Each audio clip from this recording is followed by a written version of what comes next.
I got some important information for y'all. There's no better place to win cash while watching sports than PrizePicks. Football season is here and basketball season is here, so there's absolutely no better time to join. It's super easy to use. To create a lineup, all you got to do, select a few player stats, pick more or less. That's literally it. PrizePicks is available in more than 40 states, including California, Texas, my home state, and Georgia. But my favorite thing, PrizePicks is going to give you $50 in lineups when you make your first $5 lineup. What's that mean? Win or lose, you get $50 in lineups for free. Just download the app and use promo code SpeakEasy today. $5 gets you $50 in lineups. PrizePicks. It's good to be right. Ladies and gentlemen, welcome in to the Speakeasy, sophisticated sports talk with the best in the game. I'm the large human being behind the bar, nicknamed Care Bear, Kieran Hickey Simple, and I am joined here with two gentlemen that played football in the National Football League. One a whole lot better than the other, but we'll talk about that lesser half right here today. I thought we said it was a truce. Emmanuel Acho in the building with the non-prescription glasses. I literally thought after yesterday's show we said it was a truce. You think you know a guy? And he's back at it again. Y'all could be watching any show. You're hanging out with us. We do not take it for granted. Appreciate y'all kicking it. Just know we give y'all our all every single day. Care Bear, where we at? Also joining us here in the Speakeasy, an OG, but he is not unfamiliar with the YNs. He attended a YoungBoy concert not but 2 months ago. TJ Hushmanzada in the building. How we doing today? Hey, that YoungBoy concert was cold too. I'm telling you. Yeah, it was nice. I ain't gonna lie. Were you in the mosh pit? You was down there bumping elbows with the young bulls? I was on the floor initially, and then I went up. I went to a suite. Okay. Go ahead. Finish the intro. And also joining us here in the Speakeasy, the master of the socials, the man in charge of the chat, dictating everything going on over there. Social Trey in the building. How we doing today? What's happening, y'all? Y'all know the vibes. Time or time out, y'all get to choose. I'm just chilling in the Speakeasy with the guys. It's good to see y'all. Let's have a great show. Hey, here's what y'all missed. TJ walked in. He sat down. He exhaled. He did. And he said, hey, what's up with everybody saying Diddy McCoy? I said, T, relax, T. Don't choose violence. Not today. Not today. We're going to keep it cordial here today. We got to So y'all gonna fill me in on what? It was a good show yesterday. It was a Nice. great show. So now we going to. It was Just the same thing. We'll say there was some It was a crescendo for sure. Can y'all give me the condensed version? The Spark Notes is you was familiar with the Mariah Bear thing. The Speakeasy family had some jokes for Care Bear. We got those off.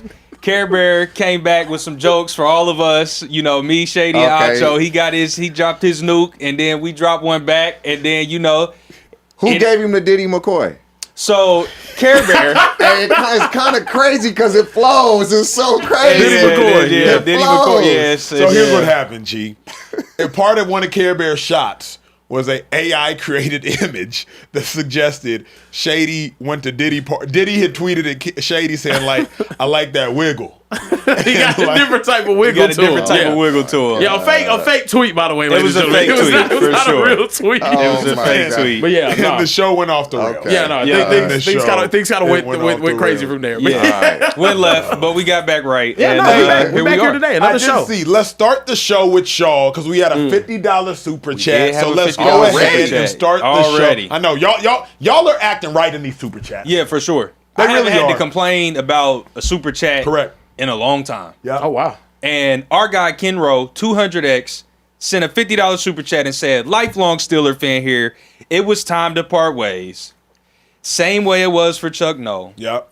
KDKA Radio complained about Chuck back then, too, as Pittsburgh is a medium market with big market demands. Check.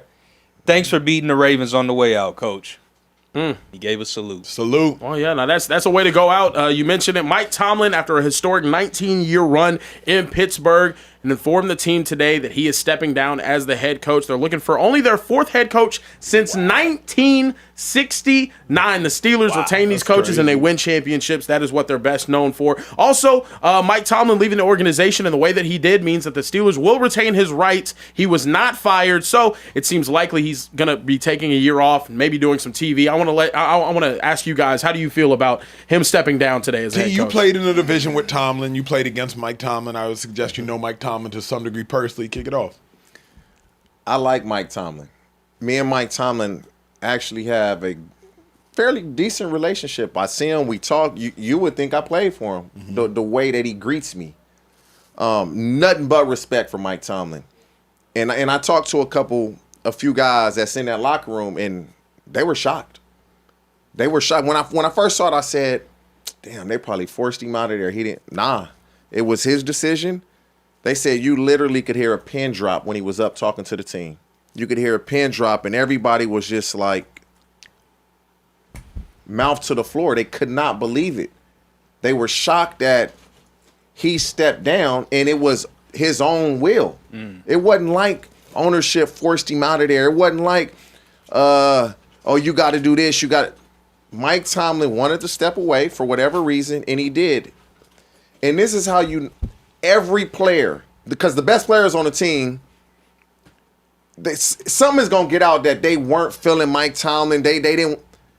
Everybody that, from what I gathered, they were sad. Everybody. He hugged everybody. Yeah. He hugged everybody, and they couldn't believe that he was really stepping down. Yeah. But I think all the noise, all the chatter, it probably got to him. Yeah. It got to him. The noise and the chatter got to him. Oh, y'all think y'all better without me? All right, I'm going to give you, it's been a long run. 19 years and never had a losing season, and now you can't win in the playoffs. Y'all think y'all got this without me? Mike Tomlin is a player's coach, but you ain't running over him. Mm-hmm. And this is just from me on the outside looking in. Like, I would have loved to play for Mike Tomlin because he lets you be you, but he going to keep you in line at the same time. And so just a lot of the sayings he was saying is press conference, I want volunteers, not hostages. I'll never forget that. You can learn a lot from just in life in general from somebody like Mike Tomlin. I got nothing but the utmost respect for him. He'll be back. He'll be back. I'm addressed to he'll be back momentarily, but I want to speak to something I think you said is brilliant. A human can only take so much. And Mike Tomlin left the field. I believe it was after a Buffalo Bills game. They may have lost 26-7. Someone correct me if I'm wrong. And the chants in the stands were, "Fire Tomlin, fire Tomlin," at home, at Heinz Field, at the place in which he rests his figurative head. Like, a man can only take so much. And so at the point in which the crowd, which I've given my sweat, my tears, my sleepless nights, raising my kids, my spouse, all these things too, are chanting for me to be fired at home, what are we doing here? Like, at the point in which your friends have become your enemies, I gotta go.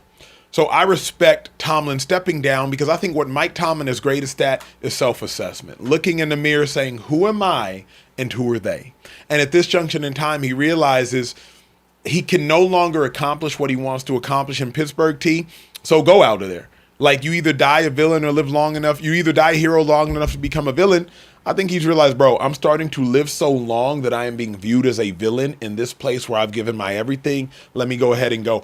I'm surprised that the players were shocked because, T, everybody on the outside figured this would probably come, no? But they figured he would probably be fired. Got you. They thought he would be fired. And with the fans, like, we on the same team in essence. We pulling in the same direction. And y'all yelling, fire Tomlin? Correct. Like, where they do this at? Yeah. Like, we are supposed to be pulling in the same direction. And y'all want me fired because I lost a game? And then when he turned it around, it's fans are fickle. Yeah. And that's why fans is derived from the word fanatic. Yeah. And it's because of, it's really, what have you done for me lately?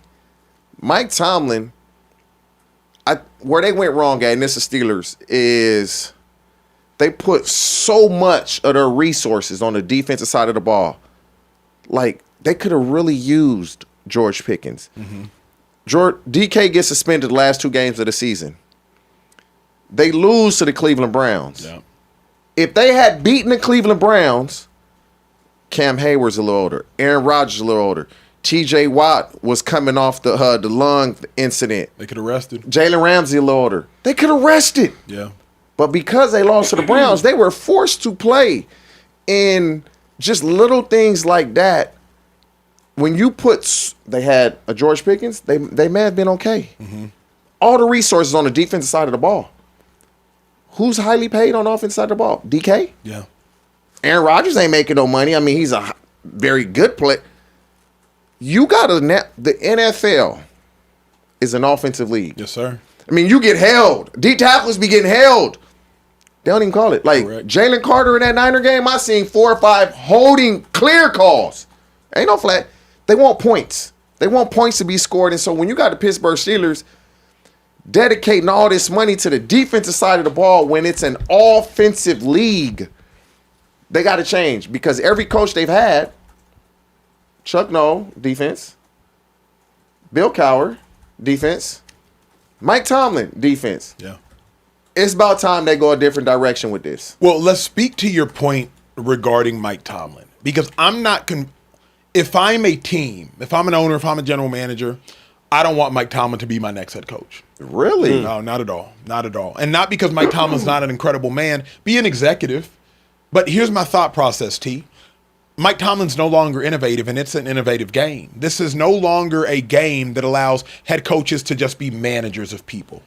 Harbaugh doesn't call offense, doesn't call defense, not a brain over either of it, gone.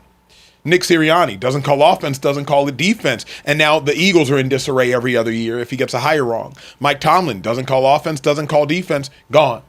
This is an innovative coaches league.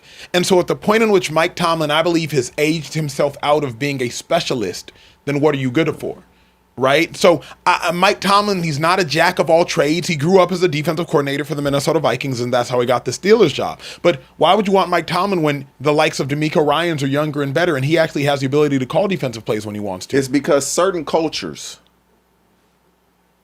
they need a revamp. Sure. Certain locker rooms, they just need somebody to walk in, and when he walk in, you know, I'm him. Okay, but let me push back. You need that. Let me push back Acho, on that for how many locker rooms you been in? 3. Bro, you let your kids do what they want to do when they're young. When they teenagers, it's too late. Yeah. You really need a head coach. Put his foot down. This is what it's going to be. All that jogging in practice, it's no longer that. All that showing up 30 seconds after the meeting, no longer. That's what he is. Let me tell you why I disagree with you, T. Not because what you're saying is incorrect. This is a new generation, bro. The days of T.J. Hushmanzadas existing, they don't exist. The NFL locker rooms are just a microcosm of society. What do I mean by that? These new age cats is disrespectful. Think about Mike Tomlin. He couldn't control the George Pickenses. He couldn't control the Antonio Browns, and they're old school cats. Juju Smith-Schuster's out there doing whatever he was doing. So I suggest that to say, T, like, you aren't getting a bunch of these kids to rank and file. Can you cultivate them and can you catalyze them like for a moment? Absolutely. But I no longer even think Mike Tomlin can Cam Haywards don't exist anymore. But it's a bunch of teams that I was on, no lie.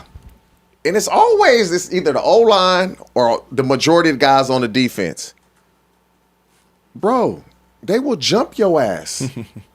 And don't give a fuck what the coach say. Yeah. You gonna do what? We beating your ass. What are you going to do? Because the majority of them are good players. So you're going to fall in line and do this as a team, or we going to beat your ass? Like, and I've been on teams where they have literally been like, and I ain't going to say that, like, we'll beat this, like, the head coach had to, like, nah. Dang. And we, like, yeah. They turning up on the head coach like that? No, not on the head coach is stopping it. Like, nah. Other position coaches, because we had position coaches that played when I was assistant. Like, bro, they will jump you. Yeah. Like, and what you gonna do? You got a D and 2 linebackers and a D tackle. You getting your ass beat. Yeah. Because the guys that's doing all the shit talking for the most part, we skill guys. Yeah. Like, you be like, all right, touch me if you want to. Boy, it's 5 of them. You about to get parked real quick. and so I believe there's a place for Mike Tomlin if he wants to do this.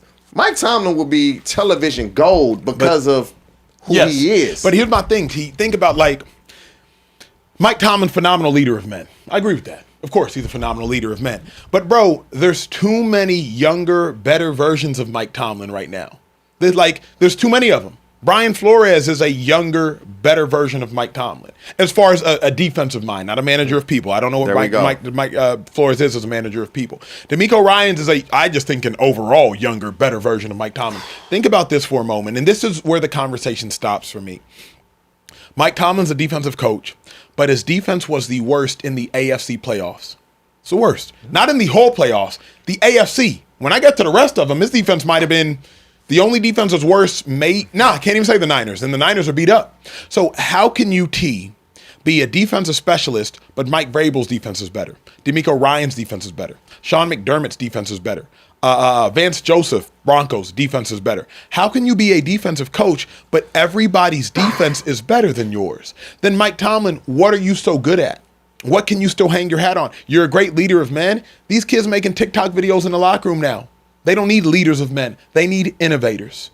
They need innovators. They need people who can galvanize them for 60 minutes. We no longer need drill sergeants. Drill sergeants don't work anymore. That's why Bill Belichick got ran the hell up out of there. Old, man. I'm telling you, I cannot be that. I completely agree. I think the era, it's crazy because it's an era that I grew up watching, but I think the era of like players, coaches, and motivators is like, it's not getting it done anymore. I need someone that can scheme this shit up. I'm sorry. I do. I think that's what you're seeing right now across the board in the NFL. Is that people are looking for those innovators. And although I think Mike Tomlin is still an amazing coach, he's still an incredible coach. I think he's more with Mike Tomlin as it stands right now. He's more dependent on his hires than he is on what he's actually out there and doing, which is problematic. That's a problem. So I understand where I would still hire him. I'll say that first and foremost. He's a great coach. And in my opinion, he is a great coach. He creates a winning culture, which I think does matter. But here's the dilemma. I love this conversation. Yeah. Glad y'all are here for it. Shout out to y'all. If y'all ain't never tuned in to Speakeasy, welcome. He's a good coach.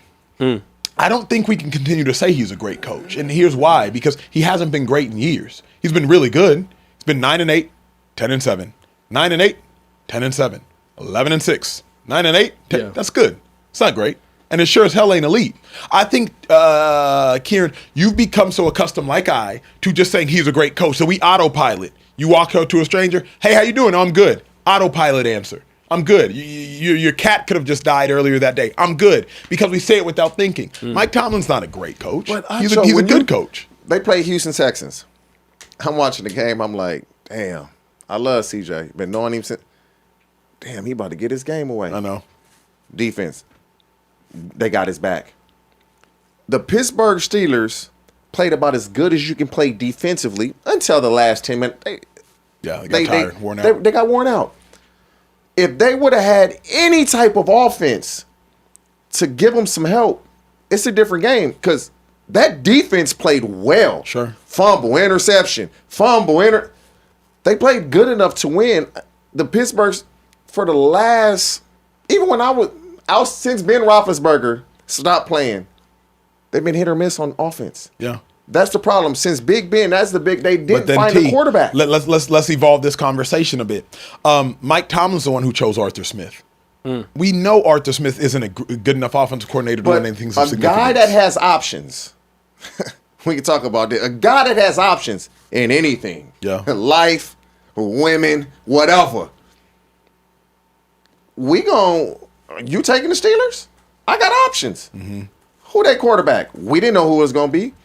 Oh, they trying to trade George? They don't have the pieces to get me a head coaching job. Arthur Smith didn't have options. He had to take what he could take. Yeah. That was his only option. But but here's my thing is, I think Tomlin's too old school. Remember the Houston Texans, you should know this. Remember the Houston Texans' first offensive coordinator with DeMeco and C.J. Stroud? Bobby Slowick. Yes. Passing game coordinator for the Niners, went to the Texans. Texans instantly shot up. Balled. Got rid of him. Correct, got rid of him. Now, I say that to say, Mike Tomlin would never, because he's so old school, go young innovator. But that's what he needs. I don't think Mike Tomlin can adequately assess the quarterback position. That's why you swing and miss on Kenny Pickett. That's why you try to go get Justin Fields and Russell Wilson. That's why you try to get Aaron Rodgers. Mike Tomlin doesn't know how to develop a child, so he just wants to adopt one instead because he doesn't know how to grow one. Mike Tomlin doesn't know how to grow a quarterback, so he's actually let me adopt Aaron Rodgers from the Packers. Let me adopt Russell Wilson from the Broncos. Hell, let me adopt Justin Fields from Chicago Bears because he doesn't know how to grow and nurture one himself. And to me, that's a problem with who he's hiring to develop these guys. Tomlin's a defensive guy. It's who he's hiring to develop these guys. And maybe he's loyal to a fault that he kept guys in positions too long. But you're right about that. The Kenny Pickett's. I don't know if that's a Mike Tomlin thing. Is that an Omar Khan thing, the general manager? Like, who's making that call? Yeah. And why can't we develop a quarterback since Big Ben retired? Like, Big Ben, once he left, offense just went downhill. Because they've always been a run the ball and list 2 yards in a cloud of dust. But then Big Ben going to throw that go ball touchdown. Yeah. AB, touchdown. I also don't think the offensive coordinators have been as inspiring, especially in this new era of we want the young innovators. We want the like take a risk. Take a risk. Cam Cameron, I think Cam Cameron? Is that what his name Cameron was the offensive coordinator for the Ravens back in the day. Yes, and he had the same exact playbook for the damn Steelers whenever he came back out there. You saw it in college and LSU too. But Cam Cameron, Arthur Smith, I feel like those aren't inspiring enough hires to be able to keep your job or show that you're capable of adapting to the new era. And that to me was the problem with Mike Tomlin now. Okay, so then, Care Bear, answer this then. When you look at the majority of the head coaching candidates out there, they all defensive guys. Is Brian Flores, is Chris Shula, is Jesse Minter, is Robert Salah. So you're gonna be back in the same situation, or do you go Mike McCarthy, Mike McDaniel? I think there's more. Stefanski. There's a lot. Where you go? There's a lot of offensive guys. I think the offensive guys are actually out of the 9 coaching vacancies we have. I would say the majority of those hires are going to be offensive guys. The Daybos, the Stefanskis, even the Clint Kubiaks of the world. I think those guys get looks at jobs before maybe these other defensive guys. Just because I do agree with Acho's take. Acho's take is, hey, I need a play caller as my head coach, because if I hire a defensive head coach, if I have a good offensive season or a good offensive play caller, he's gone the next year. I have a better opportunity of keeping a good defensive coach on my staff than I do keeping an elite offensive coordinator. And I don't know. I think Tomlin is amazing. I think he's a great coach. I would hire him, but I agree with Acho's point. They better go offense. They better go offense. Now, in the same situation. Y'all did talk about this though as well, and I wanted to touch this like quickly. Do you guys think the Steelers are a job that coaches want to take, though? We talked about Aaron Rodgers. We don't know what the offensive situation is going to look like. Their defense is getting older. Me to answer. Go ahead. Hell yeah. Really? You know why? Why? I'm moving with my wife and my kids, and I know we ain't going nowhere for a long time. They don't fire coaches. Yeah. Tomlin was there 19 years. Before him, Bill Cowher was. They don't fire coaches. They're going to give you ample opportunity to get it right, unless you just straight ass and you 3-14, 2-15. Then you. But why wouldn't you want to go there? Why would you? Let me answer to why you wouldn't. I think the Steelers roster is going to completely erode in 3 years. Cam Hayward will likely be gone. Jalen Ramsey will no longer be on the team. Patrick Queen will no longer be on the team. I think the Steelers roster is going to implode in 3 years. Oh, my bad. Excuse me. That's the name I was also searching for. TJ Watt. So you're now going to have to completely rebuild it. T, let me use your phenomenal point against you. Mike Tomlin won a Super Bowl, I believe, in his first 5 years there. Someone correct me if I'm wrong. Bill Cowher, I don't know how long it took him, but he won a Super Bowl relatively quickly there, T. I know they beat us in 2006, 7? 2006 season, but 7. Yeah. Oh, damn. Yeah.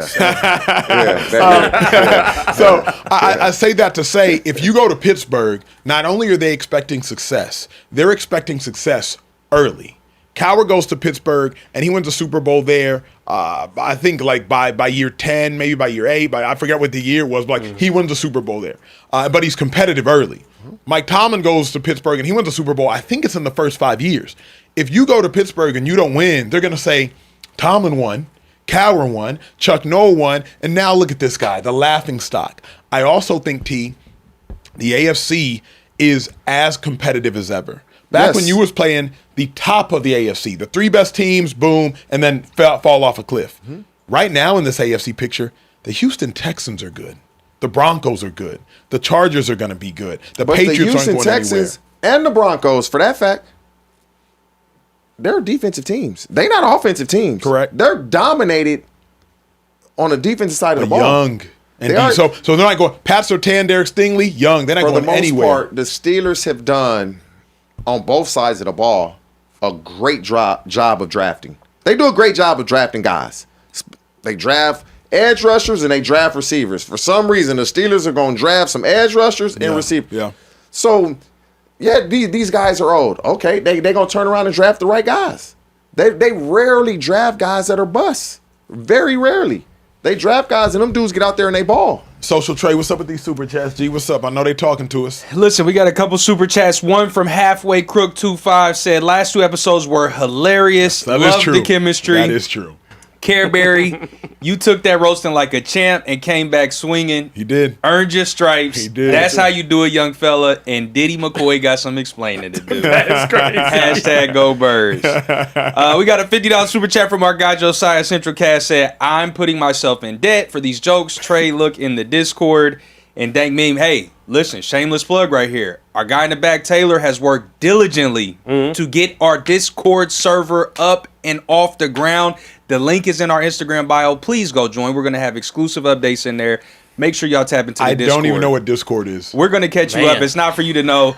Just Oh, like geez, man. Shady's People not so an old. internet guy. You're not a Discord guy. Yeah, no. That's why you got me and Care basically, Bear we- for you. we not innovative like the Steelers is. So That's what I'm saying. Y'all the Mike Tomlins of the Y'all Discord. like Yeah. talking we Sean McVay, Okay. brother. That's what's going on. Did y'all see the look on Acho's face? He's like, "What the hell is this? What is he plugging? What Did in I the approve world this? is it?" Yeah, I know. This did not get my stamp of approval. He out here making shots. Trust me, brother. my It's all good. Me. Yeah, no. I Listen, do know bro. what It's, Discord is, though. I do know. Oh, okay, yeah. yeah, because you're a gamer. Because TJ's a gamer. TJ So be around the YNs. He learned that. He learned about it. Dudes At in the, Madden. Smacking yeah, them. yeah. Oh yeah. Hey, you know what's crazy though? A lot of the dudes that I've been playing with, Yeah. they all from Pittsburgh. Like I'm Oh, for talking real? about like 15. One of them was at the game last night, and people was making fun of him. He was mad. He was about to start booting people out the league. oh damn. Yeah. He was hot. Yeah, but half they- them dudes they from Pittsburgh. Where else yeah, we yeah. at, bro? They tight. Let me see. I got another $20 super chat from Based QB7 said, Okay. big Steelers fan here. With Tomlin stepping away, if you're the GM, how do you set up the next decade at head coach and handle the quarterback this offseason? Thanks, fellas, and shout out to the show. It's a great question. Yeah. I think that's the next question we need to discuss. I'm with Kieran to some degree, tongue in cheek, but like I need an offensive innovator. Like remember, Yeah. Zach Taylor walked into that division, and in his second year, shout out to Joe Burrow, but he also identified Joe Burrow. That was a gimme. In his second year, Joe Burrow's second year, Zach Taylor's third year Super Bowl. Like you need to go get you an offensive guy. Kevin Stefanski walked into that division and ended up beating the Pittsburgh Steelers in the playoffs. Like, go get you an offensive innovator. I don't think you can fight fire with fire. Fire right now in the AFC is defensive minds, defensive minds, defensive minds. AFC playoff picture team remaining. D'Amico Ryans, defensive mind. Sean McDermott, defensive mind. Shout out to Josh Allen. Denver Broncos, Vance Joseph. It's the defense that's killing it. Like, I don't know if you can fight fire with Vrabel. fire. Oh, thank you, sir. That's the one I'm missing. Mike Vrabel, defensive mind. I would go out there and try to go get a Clint Kubiak. Go get me a quarterback, get me an offensive mind, and let's try to compete. Yeah. I'm getting an offensive coach for sure. It's about Just that in time. Pittsburgh because it's something different. Yeah. It's something different that we hadn't had. But honestly, if would you go get a Mike McDaniel? I think he's a hell of a coach. Very creative in his play calling. But you got to get him a quarterback. They don't have that. Would he want to go there knowing the situation? But honestly, I like what Mike McCarthy did last year, man, with the Dallas Cowboys. Offense was super explosive. He did have Dak. The problem with the Pittsburgh Steelers is when you get the coaches that have options, I don't know if the Steelers are their first choice. Would you not try to go get that job, go get Mac Jones, use Mac Jones as a Band-Aid for the next year or two? Hopefully that 2027 draft class with Arch Manning. Who else is in it, sir?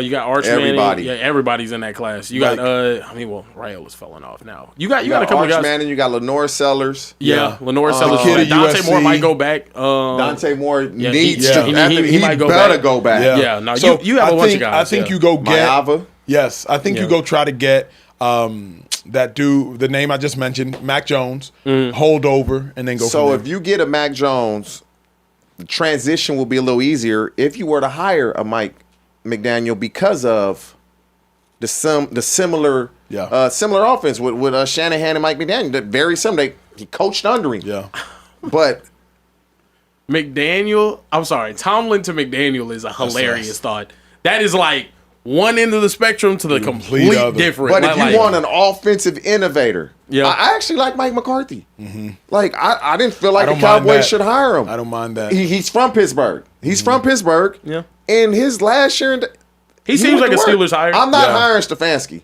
Like, I'm not hiring a guy. Yeah, I feel that come from the same division that we used to smack every Trey, year. you hear that? I'm not. What's not. that? He said I'm not firing Stefanski. Acho said, yeah, I feel that. He said, I'm not hiring Stefanski. I'm not hiring Stefanski. I'm not hiring him. Oh, wow, okay. Not in Pittsburgh. I like McCarthy because he's not so soft. Wow. McDaniel's too soft. Yeah. McDaniel way too soft. I think it's a huge culture So shift. McDaniel is locker room change. he's a coordinator then. Yeah, he don't Yes. fit. Yes. Like, me, you go get Mac Jones, that weather, that division. I'm looking to go get Malik Willis. Yeah. That's who I want to get because big arm, athletic, in a limited time that he played, Yeah. he looked good. Yeah. But they have to have a quarterback. The Steelers have to have a quarterback. No, they definitely need a quarterback. And all this talk about offensive innovators, let's talk about someone who is not. Kevin Patullo fired today. Eagles, y'all can celebrate. The entire city of Philadelphia. I mean, the sun was shining bright today. They are now going to be going on their 5th offensive coordinator in 5 years. Adam Schefter put out this tweet earlier. This is a statement from Nick Sirianni. Said, I've decided to make a change at offensive coordinator. I met with Kevin today to discuss a difficult decision, as he is a great coach who has my utmost respect. He has been integral to this team's success over the last 5 years, not only on the field, yada, yada, yada. You know what he's saying. Also, Jalen Hurts, since coming into the league, actually, scratch that. Since before coming into the league, in college, he had 4 different play callers over 4 years. Now in the NFL, he's going to have a play caller every single one of his seasons, going on play caller number 6 in the NFL. Fellas, is there an offensive coordinator out there that can make it work with Jalen Hurts and stay for longer than a season? Is it Greg Roman? Think about this for a moment. Oof. Greg Roman dominates with running quarterbacks. Colin Kaepernick, nobody. Greg Roman goes to a Super Bowl. Lamar Jackson, obviously somebody, but Greg Roman, unanimous MVP. Greg Roman can take your limited ability and he can maximize your limited ability. Jalen Hurts obviously is limited as a passer. You go out there, you get Greg Roman, Saquon Barkley, Jalen Hurts. You realize what he would do with that? Here's the other thing. Oh, this is going to be good. I'm just thinking of it now. Greg Roman only needs one good receiver. He does not need two. He can't even utilize two. When bring TJ on the screen, please. TJ laughing because he knows it's real. Remember the San Francisco 49ers. They had Vernon Davis. They had Delaney Walker. They had Anquan Bolden. Yeah. And then that year they also had Randy Moss, but he was a 35-year-old Randy Moss. When Greg Roman was with the Ravens, he had Hollywood Brown.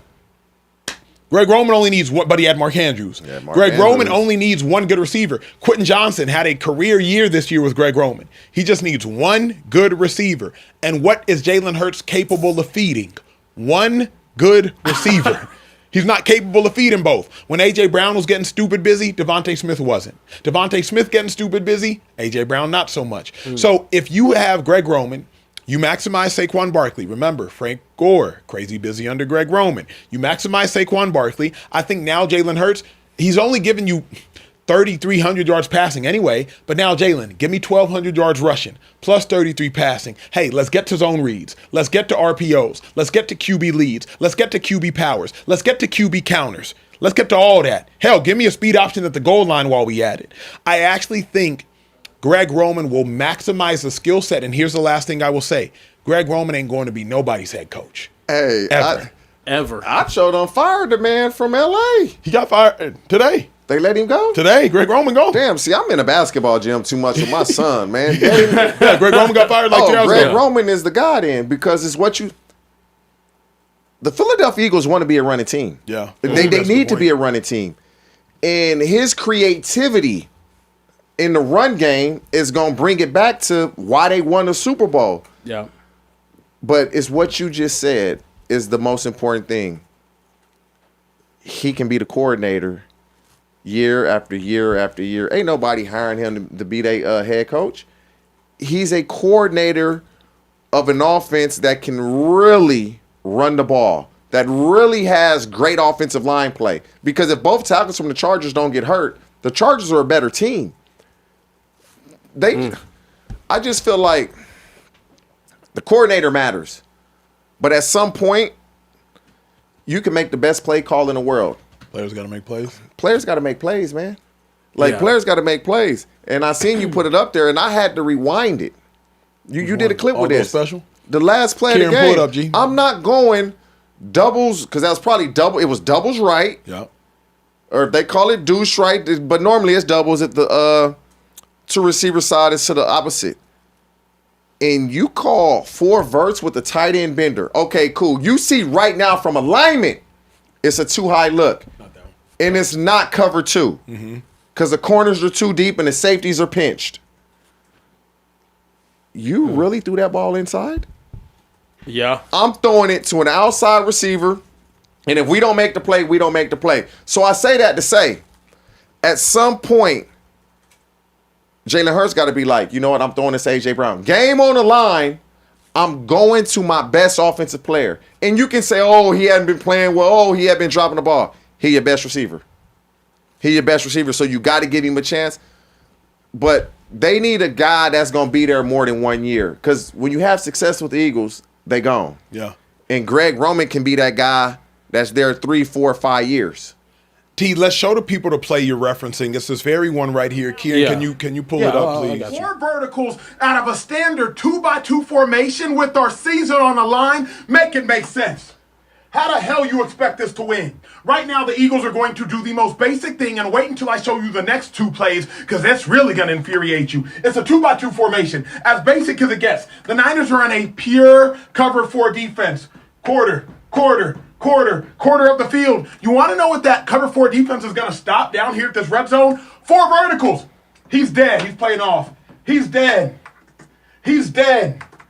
He's dead. It's a wrap. But this is all we got. Now let me show you why I'm so furious. Yeah. I'm not saying the outside guys are dead. That's one-on-one. Throw it. Yeah.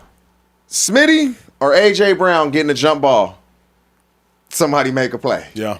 That's what I'm doing. But here's what I hate, T. What I hate is with the game on the line, don't demand that your players make a play.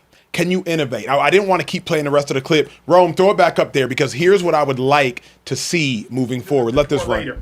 I'm so furious because when the Niners had a play with the game on the line, what do the Niners do? Game on the line. This is the Crazy Niners' last creativity significant right offensive here. play. Yep. 2 minutes, 59 seconds left. You get a fast motion right here. Then what do? We're going to run this receiver all the way through. Now we have 1, 2, 3, 4, 5 defenders over here. On the backside, we have the best offensive player, or one of in football, running a angle route backside. But people, you have to understand, as a linebacker, which I both played for a little bit, and I studied, obviously, Christian McCaffrey is running a Texas route, but he's doing it going from behind the line of scrimmage. While Kyle Shanahan is masterfully designed, I'm going to send everybody across the formation, and then I'm going to have my offensive player go against a dude that has a bum hamstring, Nakobe Dean, and boom, touchdown. So that's what Shanahan, or a smart offensive mind, did with the game on the line. Let's go to other games. Game on the line, 4th quarter, minute 48 seconds, 1st and 10. Right now the Bears are down.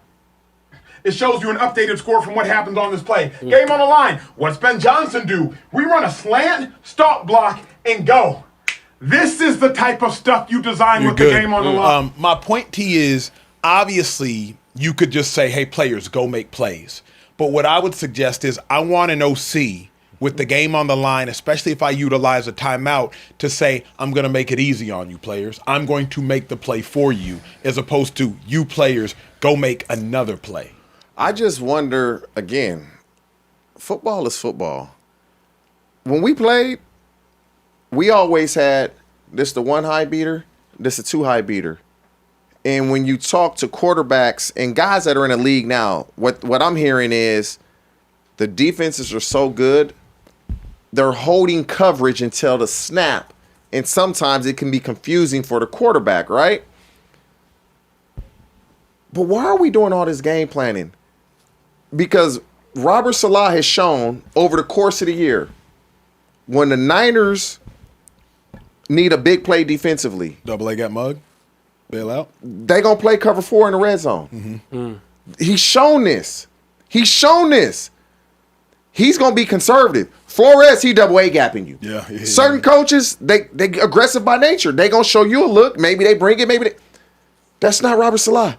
He's not a blitzing guy because he believes in his front four.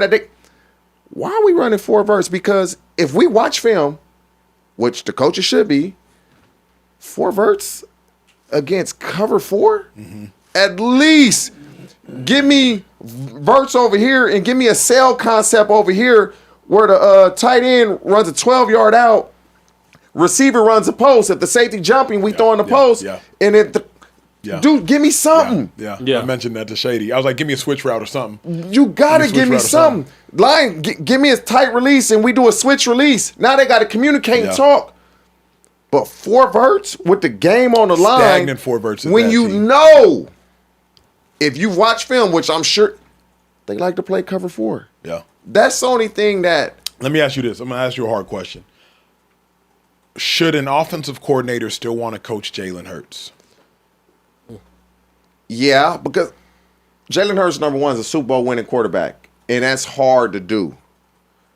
But at some point, I don't even know how it is for Jalen Hurts. Bro, you learning a different offense every year. You know how hard, you can't even, your line calls change, your audibles change, your hand signals change. Everything changes. The protections change. Now, everything is universal, but ram and line, when I played in Cincinnati, was a slide protection. And then when I went to another team, it was a scat protection. And so there's still protections, but it means a different thing for a different coach. Yeah. And so can you differentiate that? Yeah. But just last year it was this. So, now I got to rewire my brain to understand that. See, let me ask you this, though. I think Jalen Hurts at this stage in his career, maybe going on year 7, someone correct me if I'm wrong, he should take more autonomy over his career. I was listening to Nick Foles, also Super Bowl MVP quarterback, talk about how Jalen Hurts should both have the ability and had the ability with the game on the line to call a play he wanted to call. Even think about Jalen Hurts at the podium after the game. I trust Howie. I trust this person. I trust that person. Jalen, do you trust you? Because there would be moments in my life, both at the collegiate level or in the NFL level, when D'Amico got hurt and I had to start the few games that I had to start. There would be moments when coach would be like, Ach, what you comfortable with? You know what Jalen Hurts should have done? You call that because Jalen Hurts is watching film too. Because the quarterbacks, they just like coaches. Once he got the 4 verse call, he should have been like, okay, however they call it, blah blah blah blah blah, whatever. Double right, ram, all go special. Yep. Okay, alert, blah blah blah. Tag it. Alert, blah blah. So all you got to do is say alert, alert, alert. As soon as you hear alert, it's the play call after alert. So when I see cover 4, I'm giving you the alert for a cover 4 Let beater. me do something. We going to bless y'all real quick. If y'all watching the Speakeasy, shout out to y'all. Y'all in for a treat. Look at my quote tweet of Nick Foles' conversation, and let's play some of that. It's the most intellectual thing I've heard all day. Honestly, it's the biggest treat y'all in for. With all due respect to Speakeasy, it'll probably be better than anything I tell y'all on the Speakeasy. Go to the actual clip. Maybe fast forward to the 2-minute mark. I'm just going to see where it picks up. Let's just see where this picks up. Rome, when y'all are ready, throw this up. I want y'all at home to listen to what Foles have to say. On the sidelines, I want to see, listen, you went spread right, 3-jet, all go to win the game on 4th and 11 on That's your what we're own looking at right here on the 21. screen, right? And I'll tell you this, that discussion on the sideline, I will say this, they know from film study 100% when they go double mug and they know in this situation, they probably told Jalen, hey, historically 4th and 1, we did the 4th down cut-ups. Hey, they're going to double mug this. They're going to bail. We're going to put Saquon to the field. Kendricks is going to open to the field. You got double mug here. I'm circling with my cursor. You got backers right here that are double mugged up in the A gaps. That's what Nick's talking about with double mug. They're making it look like they're bringing pressure. And if there's pressure like that, it wouldn't be cover 4. So they're disguising it pre-snap is what you're saying. They're disguising it, but I have to believe with this that they're thinking, hey, they're going to bail? Because, I mean, Jalen doesn't seem too worried about it. And, I mean, if I get and they have all go on. If they thought they were blitzing, they would have had, like, slants on or something. And anyway, they put Saquon to the field. They said, hey, we're going to put Saquon to the field because we know Kendricks is going to open up to the field, which he does open up to the field. Hey, this is going to get you – I mean, quarters is not great to have a bender anyway, but, hey, we're going to get you Dallas Goedert on a bender, and you're just going to fit it right in there. The problem was He didn't have any other answers. If you know it's going to be cover 4 soft coverage and you're going to take that, you need to put a 14-yard pivot outside, or you need to do a little alert thing and say, hey, just run a 14-yard pivot and let if they collapse on Dallas right here. I should be It's just a calling very these damn simple, plays, huh? non-com- Yeah, TJ. I just Chad look was like saying earlier, this. TJ don't know what he's talking about. He I just literally who just said that? Who said that? Keep it going. Whoever Let's said go. that in the Yeah. chat, you done lost your mind. I just Come on look now. like this. Play. I mean, if you're going to do this too, maybe get some crossers coming to you, a shallow route. Like you're literally living or dying with a day 1 install play, a first play and 2-minute play. A play I scored on in my first preseason game play was double right or spread right, 3-jet all go. There's no juice in this play. There's no corner route. There's no dagger coming in. It is literally mano-a-mano. And I love that if you're good at that, but you have not been good at that all year. Yeah. Give Jalen something more of that. So this play is a microcosm of simplicity and just saying, players, you make us look good and you get us there. The players got you a NFC East championship. The players got you into this game. But there's got to be plays. The coaches have to dial up some plays with a little more juice. Yeah. And this play just didn't have juice. Play didn't have juice. Man, Crazy. that's Have you seen that clip before? Never in my life. But you said everything that Nick Foles just said. Because this is what I will say. When you're in the National Football League, you get some good coaches that if you pay attention, you're going to learn the game. A lot of the time, Acho, we're in these meetings, and you done been in these meetings, and guys is like they pull their phone out, they put it under the table, and they on their phone. They not paying attention because it don't pertain to them. Mm-hmm. I used to be in these meetings paying attention, listening to the protections, understanding why we ID the mic, understanding who you hot off of and things of that nature. We changed the idea of the mic and what does that mean? Some people don't even know. I want somebody in this chat and you tell me they do it. Somebody, don't even look it up. Give it to me right now. So what is a safety's first responsibility in cover 4? Can somebody in the chat answer that right now? What's his first responsibility? I'll get beat vertical. No, it's not. You play cover 4, a lot of the time it's outside run support. That's his first outside run support. That's why they line up 8 to 10 yards from the line of scrimmage. It's not outside run support. Yeah. And then it turns into a man look if number 2 goes past 10 yards. That's why a lot of people run the scissors concept. Because when he goes past 10 yards, the safety jumps and you throw the post over the top. If it's that match concept. But if you pay attention in the league, you're really going to be taught. Nick Foles he's a quarterback. You got no choice but to pay attention. But I was just shocked that you run all go when you know they're giving you cover 4. That shocked me. It's a problem for the Eagles, but I think this time around you get you a Greg Roman type or you take a chance. Go get a Mike McDaniel. The dilemma with Mike McDaniel is, if we're being honest, Niners quarterbacks, they really, really, really trust the intellectual prowess. McDaniel trusts in intellectual prowess. Say what you will about Tua. Small arm, skinny, da-da-da-da-da. He got it up here. Purdy, he got it up here. How else does Purdy make it to the National Football League? He's undersized and underathletic. Yeah. He got it up here. So I'm not saying Jalen doesn't have it up here, but I will say Jalen's strength thus far isn't the cerebral aspect of his game. Jalen's strength is his toughness, his mental fortitude, his athletic ability. So go get a Mike McDaniel if you want to, but don't anticipate seeing a Mike McDaniel offense.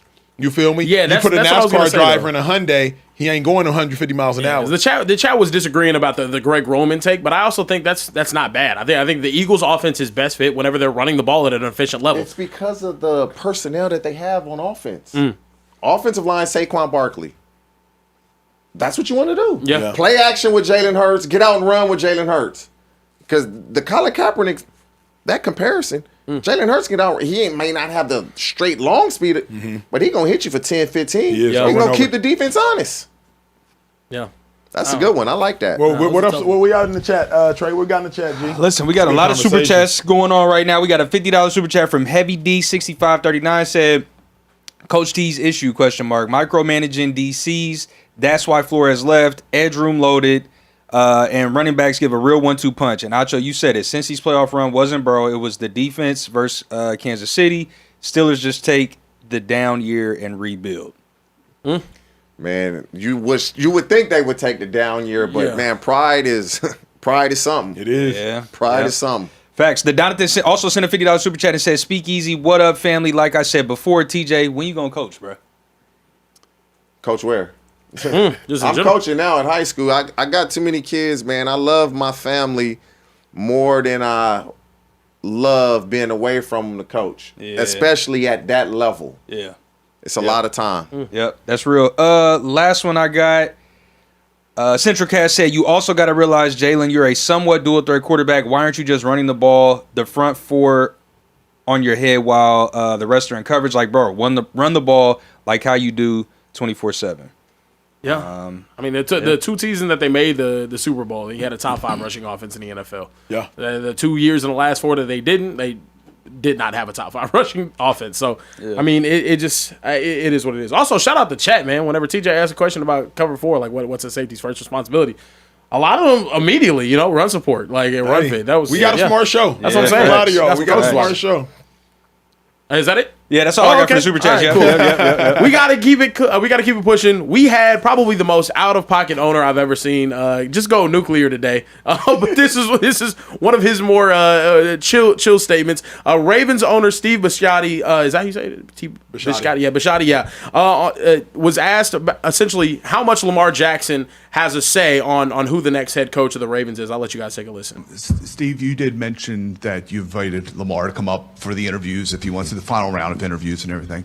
When it's all said and done, how much of a say will Lamar have in the head coach selection? A lot of say, but he has no power. I have the power. They have opinions, and I want them all. I care about my players very much, but I can't give them power. That power had a hard ER. That is crazy. Y'all ain't here. You're right here. That's crazy. Right. That's crazy. The hard ER is He crazy. said, "I love the players, but I can't give them power." Yeah. Tell you what, man. That was insane. Let me see where Should he's Lamar from. Jackson, in you guys' opinion, have say on who the next head coach of the Ravens is going to be? Nah, hell no. Nah. I can't depend on Lamar Jackson enough health-wise for him to have say in the next head coach. I can't do that. I mean, Lamar Jackson is a phenomenal talent, but the dilemma is thus far in the playoffs, he don't show. So here's what I need Lamar to do. I need Lamar to take autonomy over his career like I need from Jalen Hurts. I need Lamar to take autonomy more over that, forget the head coach, over the offensive side of the football.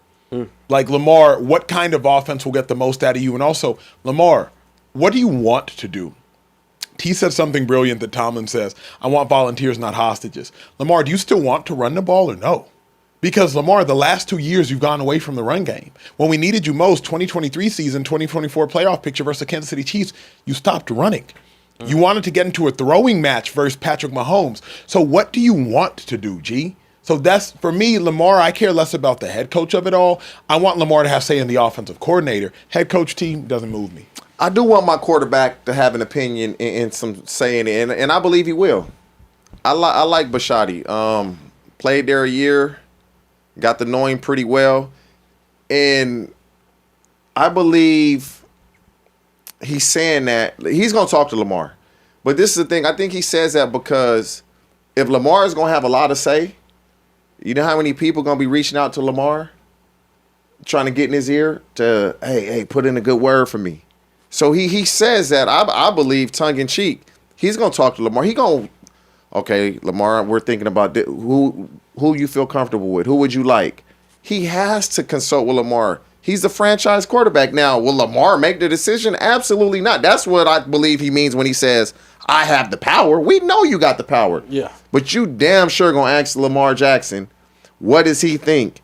If you're leaning towards this guy and Lamar ain't feeling it, he going to say no. Yeah, I thought he kept it 100. He said what it was. Like, I'm the owner of this team. This is my football team. Yes, he's going to have a say. He's the face of our franchise. But at the end of the day, I have to make this decision. It's a decision that rests on my shoulders. So I agree. I don't really think Lamar should have as much input on who the head coach is going to be. Lamar Jackson could be there for 2 more seasons. He could be there for 8, 9, 10 more seasons. Yeah. Like, we just don't know. But I don't know. I think also you have a superstar in Lamar Jackson. I don't think he's the end all be all. in terms of what we're looking for in a hire. Can you work with Lamar Jackson? It's not the first question I'm asking whenever it comes to the Ravens. It's how are you going to build this team? Or I'm sorry, how are you going to scheme this team? Because we have an incredibly talented team that should be competing for championships within the next 2 years. Them days are over with because Acho he just was saying the way the players are now. Like you can't just alien his cap hit, I believe, or his cap number this year is over 70 million. Ain't no way he playing with that cap hit. So that means he's getting an extension this offseason. So you're going to give him an extension, and you really not going to allow him to have any say on who's going to be the head coach, who's going to be somebody that he has to communicate with day in and day out. I find that hard to believe. I really do. What about this, though, T? Like, for me, if I'm the Ravens, here's the pairing I want. Robert Saleh's head coach, Mike McDaniel's OC. I need a defensive mind and an offensive mind because that's what wins chips, right? And that's where we are right now in the playoff picture. Great defensive minds, great offensive minds, they have the best teams. I don't like Brian Flores because he's too much of a dictator. And the Ravens' defensive roster, T, too old. You don't think he learned from his dictatorship? I think you are who you are, T. I think here's what you got to know about. When he gets comfortable, he going back. Yes, sir. Okay. Brian Flores is used to egoless individuals. Marlon Humphrey, all-pro. Might not be that good anymore, all-pro. Kyle Hamilton, all-pro. Roquan Smith struggled this year, all-pro. Nate Wiggins, number 1 overall pick. Malachi Starks, first-round picks, what I mean by that. The Ravens are a defense full of egos. You're not finna come in here my way or the highway. You can do that to the Vikings. Because, all right, chat, y'all great. Name 5 Vikings defensive players. It's a bunch of no-names. Yeah. So you can deal with a bunch of no-names. If Brian Flores goes in there with that sledgehammer trying to tell everybody what to do on that Ravens defense, they'll look at him crazy. The Ravens are a team full of self-governance. Lamar Jackson is a player that said, hey, get the TVs out of here. The head coach didn't do that. So I think you need a head coach that's a brilliant defensive mind, but is more of a malleable mind. Robert Saleh. Rob Saleh is a brilliant defensive mind, but he is not a dictator. Then, Mike McDaniel. I need somebody who can get the most out of speedy wide receivers and somebody who's innovative. Mike McDaniel with Tyreek Hill, Mike McDaniel with Debo back when he was fast. So if you have Zay Flowers, you can get the most out of him. See what happens with Rashad Bateman. He might be a free agent if I'm not mistaken. But, I need an offensive coordinator like Mike McDaniel. I need a defensive-minded head coach, but a defensive-minded head coach, T, that's not dictator-driven. The Ravens, again, almost similar to, they don't fire coaches. But the Ravens have always won. It's very rare that the Ravens aren't in the playoffs. But when Lamar Jackson is your quarterback, you have to consult with him. You have to ask his opinion. He has to be on board with who we're hiring as a head coach. You have to. Every top quarterback. My argument is that it'd be different if it was a quarterback that I feel like could play in any system. If it was, how is he going to look in that system? Lamar Jackson is a system. He is. He so just that is. He can play in any system then. I mean, I don't think he could play in any system. If you had him running the offense like a Kyle Shanahan that has Brock Purdy running the offense, I don't think it would look the same. Yeah, bro, you know I ain't what I mean? gonna lie to you. If you would have said this 2 years ago, I would agree with you 100%. Yeah, after what if he you would did have said last this year, 2 years ago, I would have agreed with you. The way he played last year, he was throwing the ball like he was a passing quarterback first. That's true. A runner second. Very true. 41 touchdowns, 4 picks in the pocket. And he was throwing it. Yeah, he was the most accurate quarterback from the pocket. And so I see what you're saying, I but agree also somewhat. Yeah, it also helps when you have a 1,900-yard rush in the backfield. That matters though as well. And that's my thing is it's simple in my opinion for the Ravens. Give Derrick Henry the football and let Lamar Jackson do his thing. Like at the end of the day, you have 2 of the best offensive playmakers in the entire league, and they're an unstoppable force whenever you have competence. But here's at the the play thing, though, position. Kieran, that will get you to the playoffs. I don't think that will win it. I think in order to win it, I think you need an offensive mind that can scheme it up. Give Derrick Henry the ball, Lamar, do your thing. It'll win you 10, 11 games, so long as the defense is competent, right? We're assuming a top 10 defense. Yeah. Was Monken their offensive coordinator the year that they had the number one defense 2 years ago? Yes, sir. Yes. Yes, sir. I think that was a Super Bowl caliber team. I think they choked whenever it mattered most. I'm sorry. I think that team could have won it all. But let that me team, ask you from this, a talent though. perspective, was not lacking. But no, obviously not lacking at all from a talent perspective. But I think from a Lamar and a Monken perspective, it was. There's not a play in that game that I can remember and say that was dynamic. When you think about the Rams Super Bowl run, remember Cooper Kupp against the Bucks? T, you'd have to remind me the play. Cooper Kupp motions in and runs like a seam down the middle, splits the safety, solidifies the game. Obviously, Philadelphia Eagles, Doug Peterson. That was a great throw, too. Philly special. Like, there are plays in monumental games where I'm like, dang, that OC went crazy. Yeah. There's not a play in that game where I'm like, oh, hell yeah, Todd Monken. Phenomenal game plan. Andy Reid. Last several playoff runs against the Buffalo Bills, game on the line. I believe it's 4th and 2 against the Bills and against the Texans. He comes out. It's running back Samaje Perine, not even a starter, third string running back. Comes out here, motions a guy down, pick route, solidifies the game 2 times in a row. 2 games in a row he does that. That's a play where I'm like, dang, OC, you won that game. Todd Monken doesn't have any plays where I'm like, dang, OC, you run the game. Andy Reid has created at the goal line the shovel pass to the tight end. Now the Eagles have since stolen it, but Andy Reid in monumental games, okay, we can do the whole BS huddle thing, but hey, Travis Kelce, shovel pass, and multiple options. I'm either going to shovel it to Travis Kelce or I'm going to pitch it to the running back. Like, Yeah. I need an OC too that can elevate me as well, sir. I see what you're saying. I don't know. I think complex. we're having a different conversation if they don't choke in the playoffs, though. Too. Yes, I think yes. that's also where we're at. But fellas, you guys know what day of the week it is. What day of the week is it? It's. You ready, Trey? What's up? Sorry, I'm. What day of the locked in week is over it here. today, Trey? Oh, today He's not is- locked in, man. Oh, I'm sorry. He's over bro. here working. I'm Goodness Okay, gracious. let's start What day this of the again. week? I Yeah, gotta what go day of the again. week is it? What day of the week is it? Oh, today is. Y'all ready? Yeah. 1, 2, 3. Teach 'em Tuesdays.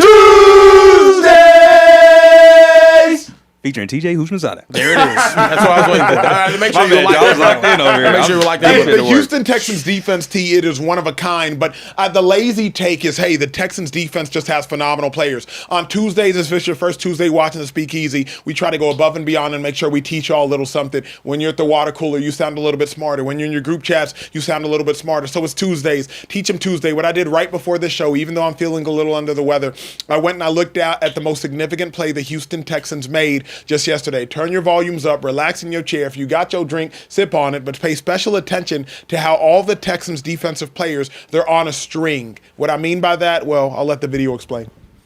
I'm not gonna lie to y'all, I'm a little under the weather, but this Texans defensive tape is so good, it can't wait for me to get healthy. This Texans defense, generational, but it's not just the elite talent, it's the communication, it's the execution, it's the tenacity, and it's all here on tape. Let's break it down. This is the interception that sealed the game. It was 4th and 5, game on the line. Here's what the Texans do. It's real basic. They play man, they play cover 3, they play cover 4, cover 2. Right now, you're going to see cover 6. Cover 2 on one side, cover 4 on the other. Here's 2 at the bottom of the screen. Kamari Lassiter, he has this shallow side. He's playing a half-field safety. Then you know it's cover 4 on the top of the screen because nickelback Jalen Petrie. Collision number 2, you're the quarter flat player. You don't carry 2 vertical. You collision him, you take speed off of him. Why do I need to take speed off of him? Because Kalen Bullock, he has number 2 vertical in cover 4 on the top of the screen. Azeez Al-Shair, he's relating to number 3. 1, 2, 3. Kalen Bullock off of number 2. Because Petrie took speed off of him, it makes it much easier for him. That's about as easy as it gets. But this is collective on the defensive side. These 1, 2, 3 front 4, they got to hunt. 4th and 5, we're not bringing pressure. Anderson, I trust you. Hunt. Pocket is actually relatively clean, but because on the back end they're so good, yes, they got talented players, but it's Jalen Petrie doing that. Taking a little bit of speed off the receiver, making him reroute. That means Kalen Bullock doesn't have to aggressively pedal as much, and he can play a lot more tight. And now, eyes on the cue, because Kalen Bullock isn't pedaling out of there, because Petrie took speed off of him, now it's a pick. But now, here's what I love. Azeez, he's like, bro, I done my work We can for the rock night. it. He chilling. T, when I watch the Texans tape, what makes them so good is obviously you can win with 4. What I mean by win with 4, you can just run 4 players. You don't have to blitz, which means you can keep 7 in coverage. But T, when you really break down the Texans defense, it's that all of their players are on a string. People don't realize defensively, everybody has to do their job. The job of Jalen Petrie on that play I just showed you, the interception, the quarter flat defender. Hey, reroute number 2, get depth. You don't have to carry number 2. You just collision him, get depth. If TJ is that number 2 wide receiver, collision him. Even if you don't get hands on T, so long as T has to bubble out, you take speed off of him. Hey, why is it imperative to take speed off of TJ Hushmanzada, the number 2 wide receiver? Because if TJ's running full speed with just a 10-yard cushion at my safety is going to have to turn and run because TJ could run vertical, he could run a slant, he could run a dig, he could do whatever he wants to the safety. But because I took speed off of TJ, now the safety, he doesn't have to aggressively bail. Because my safety doesn't have to aggressively bail, now he can sit much more aggressively and he can get that pick. Now we take it back to the crib. This Texans defense, I think, can take this Texans team to the Super Bowl because this is a generational defense. It's not a good defense. Man. It's not an elite defense. It's not even a special defense. It's a generational defense. It's a 2013 Seahawks defense. It's a 2015 Denver Broncos defense. It's a 2018 New England Patriots defense. Like, it is a defense that is capable of winning games single-handedly. It can win the Texans a Super Bowl. 2 really good ends. Yes, sir. Guys in the middle that can get after the quarterback. 1 really, really good corner and a corner that's on his way to being just like Stingley and Lassiter. 2 very good safeties in Bullock and Peach. Linebacking core, extremely aggressive and physical. I'm trying, when you show, what was the concept? What was the route concept? Do you know? On that last play? What was the route? I don't even know what the concept was because when you collision, number 2, I'm trying to look at Fryer move and I'm like, is he running a basic route? Like, I don't know what the concept is because the number 2 receiver got collisions. I don't know, is he clearing out? Outside guy running a dagger? Is Fryer roof running a, I don't know. So outside guy running a go. Number 2, I don't even know the concept. And we talked about the Eagles with, what concept is this? You got the number 2 and receiver. They basically right next to each other. But the way the Texans are playing defense, you better pack your lunch playing them. Like, C.J. Stroud did not play a great game. And they blew the Steelers out, albeit in the 4th quarter. And so if he can play a clean game, stop putting the ball on the ground, stop throwing interceptions, it's going to be ugly early. But the way the Texans play defense, where's the weakness? There isn't actually a weakness when I went back and watched it. What there is a microscopic vulnerability. And Kyle Williams might be able to exploit it. Rome, I just sent you something in the back. Let me know when you get it. T, what's fascinating is this, and you talked about, are y'all in for a treat? What the Texans will try to do, they'll try to show you too high the majority of their snaps.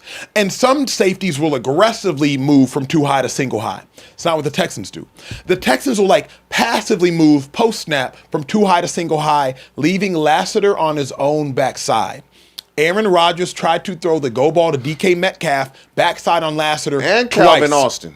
Yes. The problem is there wasn't enough time to get the ball off. Here's why I suggest it's a microscopic vulnerability.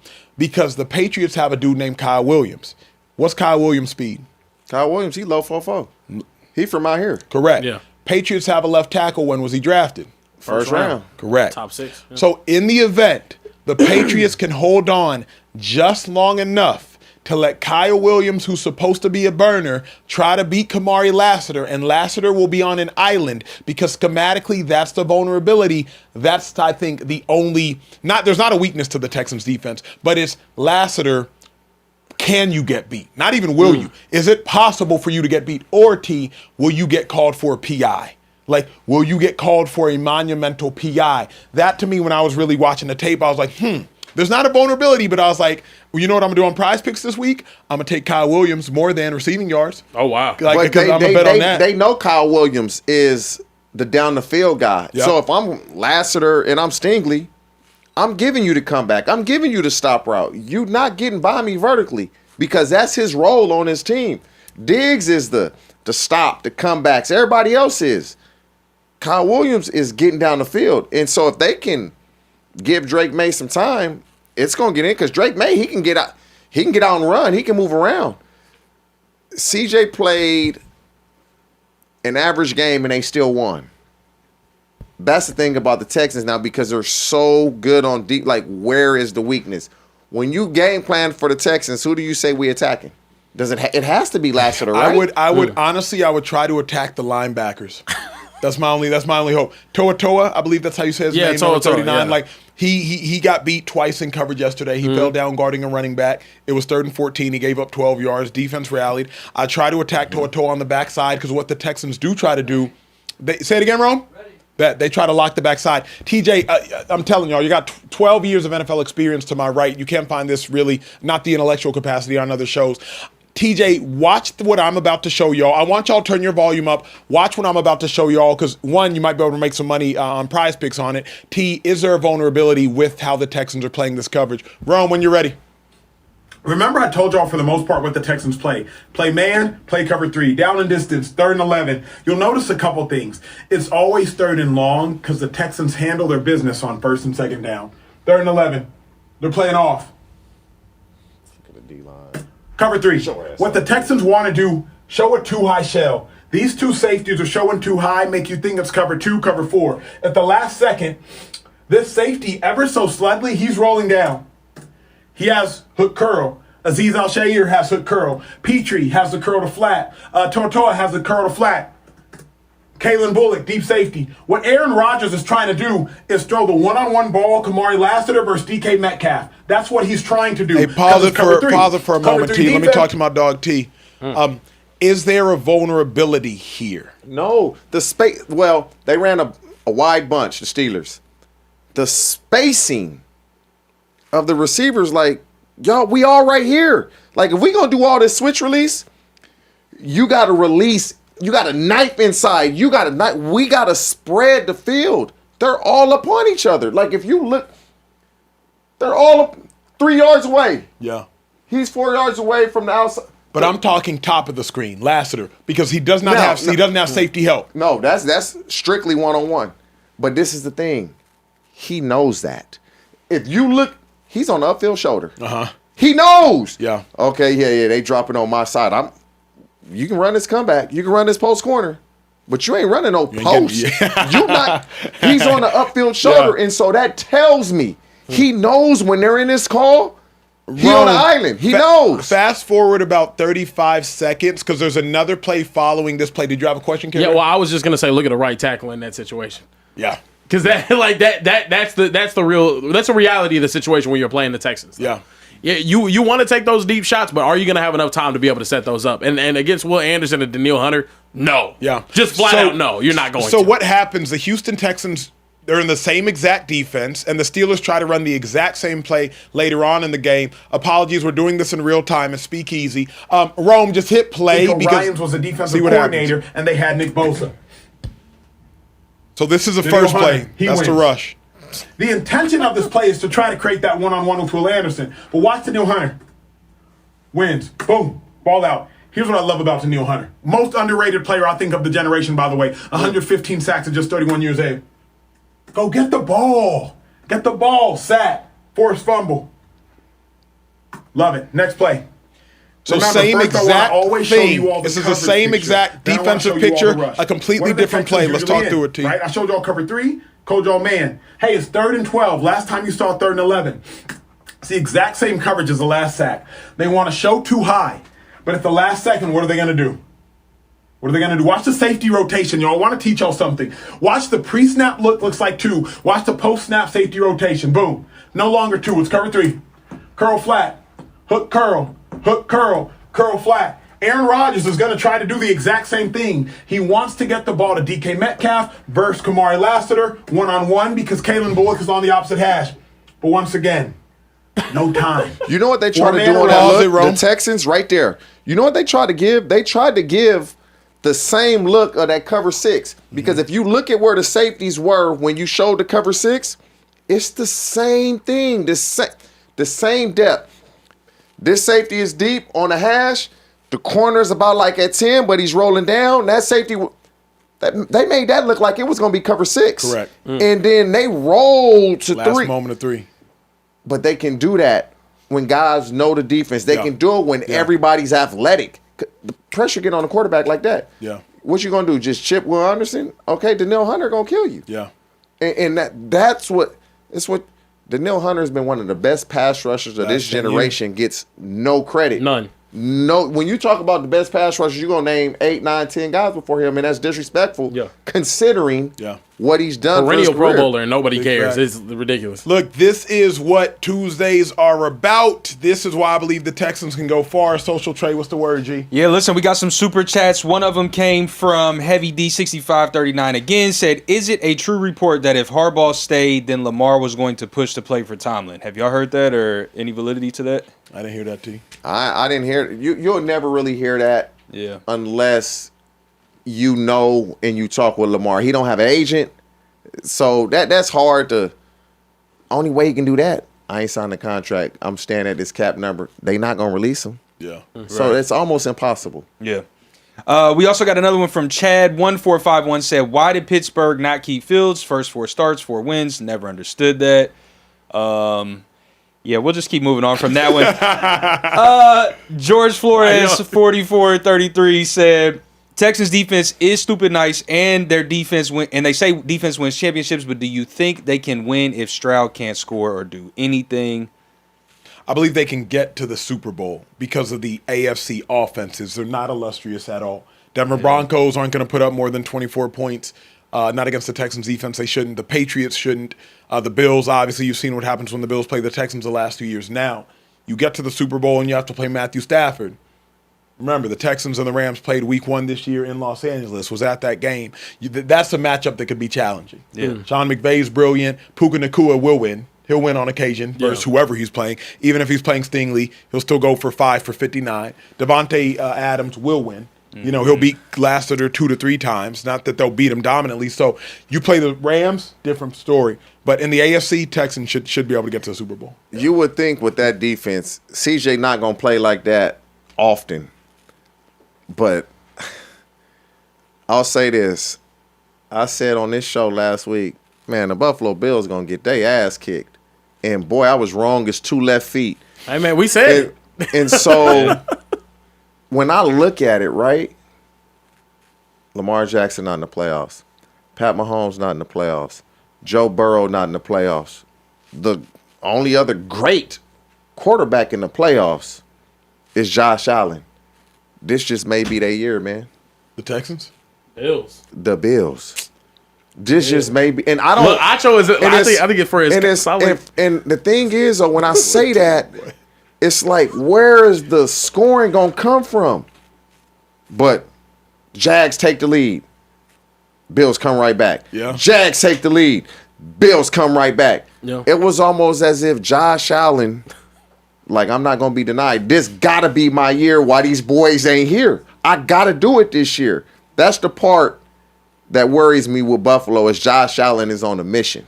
Yeah, Acho You feels said as the same strongly. He feels as strongly about the Texans beating the Bills as you did about the Jags beating the Bills last week.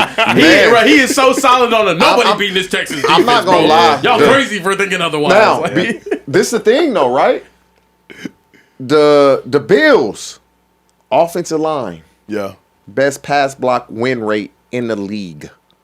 Bills offensive line is the best pass blocking offensive line in the league. You know the Texans got 8 sacks against that. No. I'm with you with the Texans, though. I'm with you with it. Like, when I watch them, I'm like, who beat them? Yeah. They single-handedly won that game. Single-handed. I'm People with you wanna with know, that. Acho, do you love the Texans defense more or Kevin Stefanski? hey, that's a great question though. Can we please get an answer? Texans defense or I like that. Somebody asked that question, or that came from you? That's a good one. That's a good one. I'm telling you, That's a good one. I desperately do not want to see the Broncos and Texans in the AFC Championship. The final score might be 6-3. 6-3. Yeah, It might be 6-3. That Texas defense, bro, they special, we at, Dre? man. We got a couple more super chats to get to. Jamie Buns 13. Shout out to our women. Oh, yeah. Speakeasy family. Come on We now. applaud our women Women in the Speakeasy. Won't be She the said last. first Okay. ever super chat. Won't be the last for Speakeasy. Love the show and have a good night, gentlemen. She just wanted to show That's what I love. love about, That's like, why we appreciate our women yes, Speakeasy because they just family come members. in here Show with love. show love, wish us all a good night, and go on about their beauty. Unless they Philly Yep. fans, then they cook me. Yeah, as well. True. That is true. Yeah. And, it is what it is. Also, 214 Mr. DFW reached out to me today on social media. Did he? Yeah, he did. He didn't have any harsh words for you, Care Bear. Just, was like, what's up? I tune into the show every day. I appreciate y'all. Even though I don't super chat every day, I'm watching every day. Nah, So of we course, appreciate bro. you, Nah, 214. appreciate you, bro. Last one I got, Vic Demote Jr. Shout out to Vic Demote Jr. said, Teach 'em Tuesday is one of the reasons why this is the best sports show, period. Straight fire. Can't get this anywhere else. Shout out to the show, fellas. So, dog. I mean, I learned something today. I learned, in cover 4, safety's first responsibility is, run support. You want to learn something else? Yeah, go ahead. Tell me. I didn't learn this till like my 4th year. That's when I really became a starter. Middle linebacker in cover 4, where I used to run a lot of option routes. And I'm like, the coach was, Hook curl? no, see, let me help you some more. Right? So it's a death sentence. The middle linebacker is going to play to the 3 receiver side. Yep. Right? He going to play. So if it's a 2x2, where does he go? The running back? Wherever the running back go, right? So the coach should be like, TJ, if you know what the running back is doing and you have an option route, Just take the inside slant. you take Open every here. time. If the running back's going opposite you got the inside because you know the middle backer going to be going in the middle of the. So I'm like, oh. So once I start learning that, I'm like, when you learn defense as a receiver, it makes the game so easy. So the middle linebacker in cover 4 shades to the 3 receiver side. Whether it's a 3x1 or a 2x2, you go to the back. How old were you when you finally realized that? This is my 4th year in the league, so I was 27. Yeah. It's funny. Like, that's the simple stuff that I'm like, if offense knew defense better or if defense knew offense better, you could dominate. That's crazy. Yeah, no, it's insane to think. That's crazy. That's all I got. Acho dodged the question, so I guess we can keep moving. No. Texas defense. Oh, okay. Texas defense more than Stefanski. The jury's still out on that. If we believe you or not. Hey, the way he been acting since Stefanski left, I'm wondering if he a real friend or not. Because he been kind of switching up. No, I understand that. I understand not wanting to hire him. Stefanski, once he get this job, then they back cool again. Once he get it, they back cool again. All right, look, we got to keep I don't it know if they pushing. can do that. I don't know if Acho can do that though. What? Because he said it was his love for Stefanski was so closely tied to him being part of the Browns organization that he has to, if nothing else, to save face with our Speakeasy family members. He's got to part ways with Stefanski. tough, now, man. if he wants to keep the shrine of him up in his closet and pay tribute when he goes home after that. We might need a breakup speech from him or something. You know what I mean? We might need to. I don't want to see you outside his house with the boombox, Acho. That's a bad look for you. Look, we got to keep it pushing, though. We got to talk about Coach Prime, as it was breaking news. One offensive tackle in the country coming out of high school, and the consensus projected first tackle off the board in the 2027 NFL draft at Colorado. Jordan Seaton hit the transfer portal today. It was a very shocking announcement, especially for Colorado. They usually do the portal really, really well, but the best player on their team ends up leaving today. And then also, around the NFL, there are now 9 coaching vacancies with the departure of Mike Tomlin as well. Question for you guys is, because people online are wondering, should NFL teams consider hiring Coach Prime as a head coach? One should. Y'all know what it is. Cleveland Browns. Oh. Think about this for a moment, right? Like, if Shador is going to be the future, you're not going to draft a quarterback. You can't get Mendoza. It's not a quarterback class. Who has always gotten the most out of Shador? It's Deion Sanders. Also, what we know about Deion Sanders is he's not necessarily a great X's and O's coach. He's a great motivator of men. So get you your X's and O's coach, offensively, defensively. Keep Jim Schwartz. Do not let him leave the building. Defense is solid. Go get you an offensive coordinator that you think can win, and now you fully invested in Shador. And more than anything, if the Browns can't win, because we know that's this tough division to win in, Deion will make the Browns poppin'. So at least you'll win one battle. At minimum, you'll win the battle of fame. At minimum, you'll win the battle of excitement. And more than anything, you'll get what you need to get out of Shador. So to me, T, getting Deion to Shador is just as valuable as getting another receiver, this or that, because you're going to unlock the best out of Shador if you're committing to Shador. I don't see it happening at all. I don't. Any NFL team. No. We haven't even heard Deion Sanders' name across the screen for any opening. And this is the most openings the league has had in a long time. Yeah. I feel like last offseason was his opportunity You got to kind of strike while it's hot. Colorado had an extremely down year this year. Nobody is going to hire a coach when you just finished under 500. We've seen it. Cliff Kingsbury. But Cliff Kingsbury is an innovator, so to speak, offensively. Fair. You know, he has something. What Prime would do is what you said. Immediately, everybody going to respect him. Yeah. Everybody going to respect him. He ain't going to have a problem with, come on, man, they going to do it. But as soon as you start losing, or as soon as you start doing something that they don't like, they don't care. It don't matter that you Prime. You got to win. And so I don't see it happening, but I do agree he will bring the best out of Shedeur. But have the Browns said they rolling with him? Like, we don't even know if the Browns feel like Shedeur is the answer as a quarterback for the future. But what's smarter, T? Terrible quarterback draft class, marginal quarterback free agency class. Malik Willis is the best quarterback free agent. We've seen him start like 3 games. Are you better off trying to maximize the ability of your incredibly cheap quarterback and then go in the draft, get a receiver, get a tackle? Or do you marginalize the growth of your quarterback or go try to spend $40 million on Malik Willis? No. Shedeur and Dylan Gabriel are going to battle out. Shedur's going to be the quarterback, right?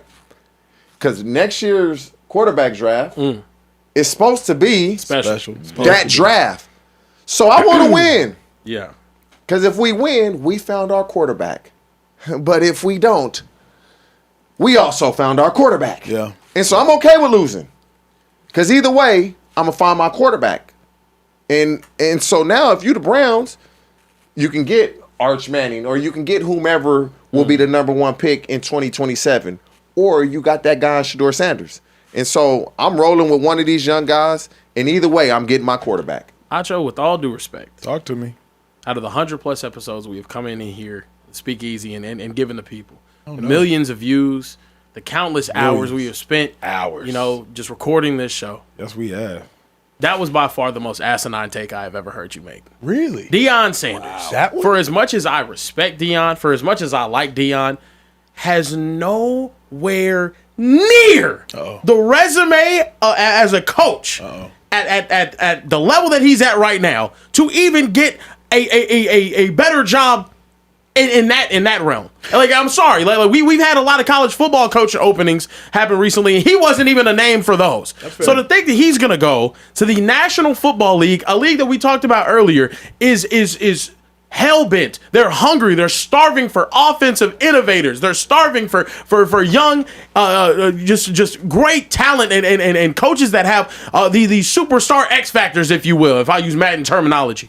To say that Deion Sanders is one of the guys that they should call, I just don't see it. And it's not a slight on Coach Prime. I think Coach Prime's great. I think what he's done for Colorado is amazing. You turned a 1-11 program into a school that has a Heisman winner in 2 years. This is not a slight at Coach Prime whatsoever. You're out of your damn mind if you're hiring him as an NFL team. And your GM should be fired immediately. If he puts Deion Sanders' number on my desk and I'm the owner, I'm telling him to get out and pack your bags. Here's the thing. Sorry. Here's the thing about me. As an NFL player, below average. But check Pro Football Preference. I did make an all-pro team. Special teams. Hey, man. Hey, that's fire. I didn't know that. True. I did not know that. You made a pro football focus all pro team. all pro special team. Okay, this is true. But as a linebacker, below average. That's fire. But this You're all pro. this TV thing though, You do this. I do it. Cliff Kingsbury, I skated over it. Kieran, you know college football. Did Cliff Kingsbury choose to leave Texas Tech? No. Fired. He got fired, right? Yeah. Cliff Kingsbury, was he a winning coach at Texas Tech? Nope. Who was the best coach Cliff Kingsbury coached at Texas Tech? Best quarterback Cliff Kingsbury coached at Texas Patrick Tech? Mahomes. Okay. So he was at Texas Tech, a loser at Tech, got fired at Tech, and coached Mahomes at Tech.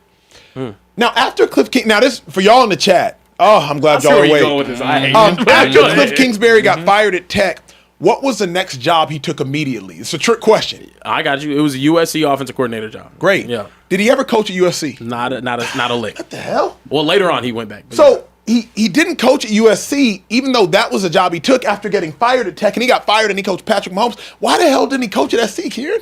Is he got the head coaching opportunity of the Arizona Cardinals. Ooh, that's interesting. Okay, so sucked as a college coach, got fired, but got a head coaching job in the NFL. Now, here's where I'm going to land the plane. He took the head coaching job at the Cardinals. Who was the Cardinals quarterback going to be the following season? Kyler Murray. God, dog. Okay, so he gets fired at Tech, goes to SC, doesn't go to SC, goes to the league, and takes a job because of Kyler Murray. Now, how did Cliff Kingsbury know Kyler Murray? He coached him at A&M. And he recruited him at A&M, yeah. Ding, ding, ding, ding, ding.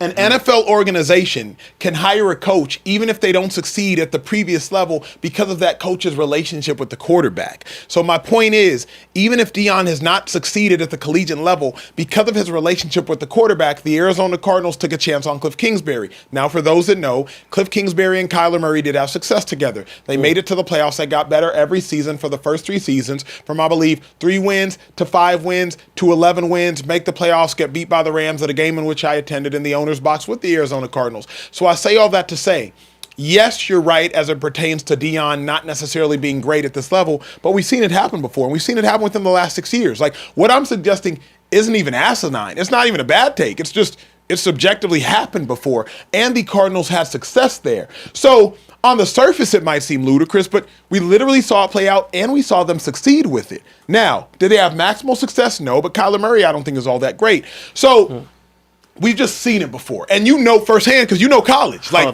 you've seen it before. Shit, he got Kyler Murray extension. Talking about Acho was amazing at this TV thing, and now I understand why in the early 2000s his people scammed so many people out of so much money and convinced them that because he just convinced y'all that he was a prince and you needed to send money to Legos. That's what he just convinced y'all of, brother. Let's add some nuance here, okay? Cliff Kingsbury, talk to me. While at Texas A&M, had Johnny Manziel win a Heisman Trophy, had Kenny Trill become one of the most popular players in all of college football, and it was absolutely not that. It was recruited Kyler Murray and Kyle Allen, multiple 5-star quarterbacks who ended up playing in the National Football League. He goes to Texas Tech. He gets a walk-on in Baker Mayfield to go play at an elite level, ends up benching him for a Davis Webb. Then a Davis Webb leaves because they have a Patrick Mahomes that comes in. He was always elite at quarterback development because that's the room that he was always involved with. Mike Leach disciple, if you will.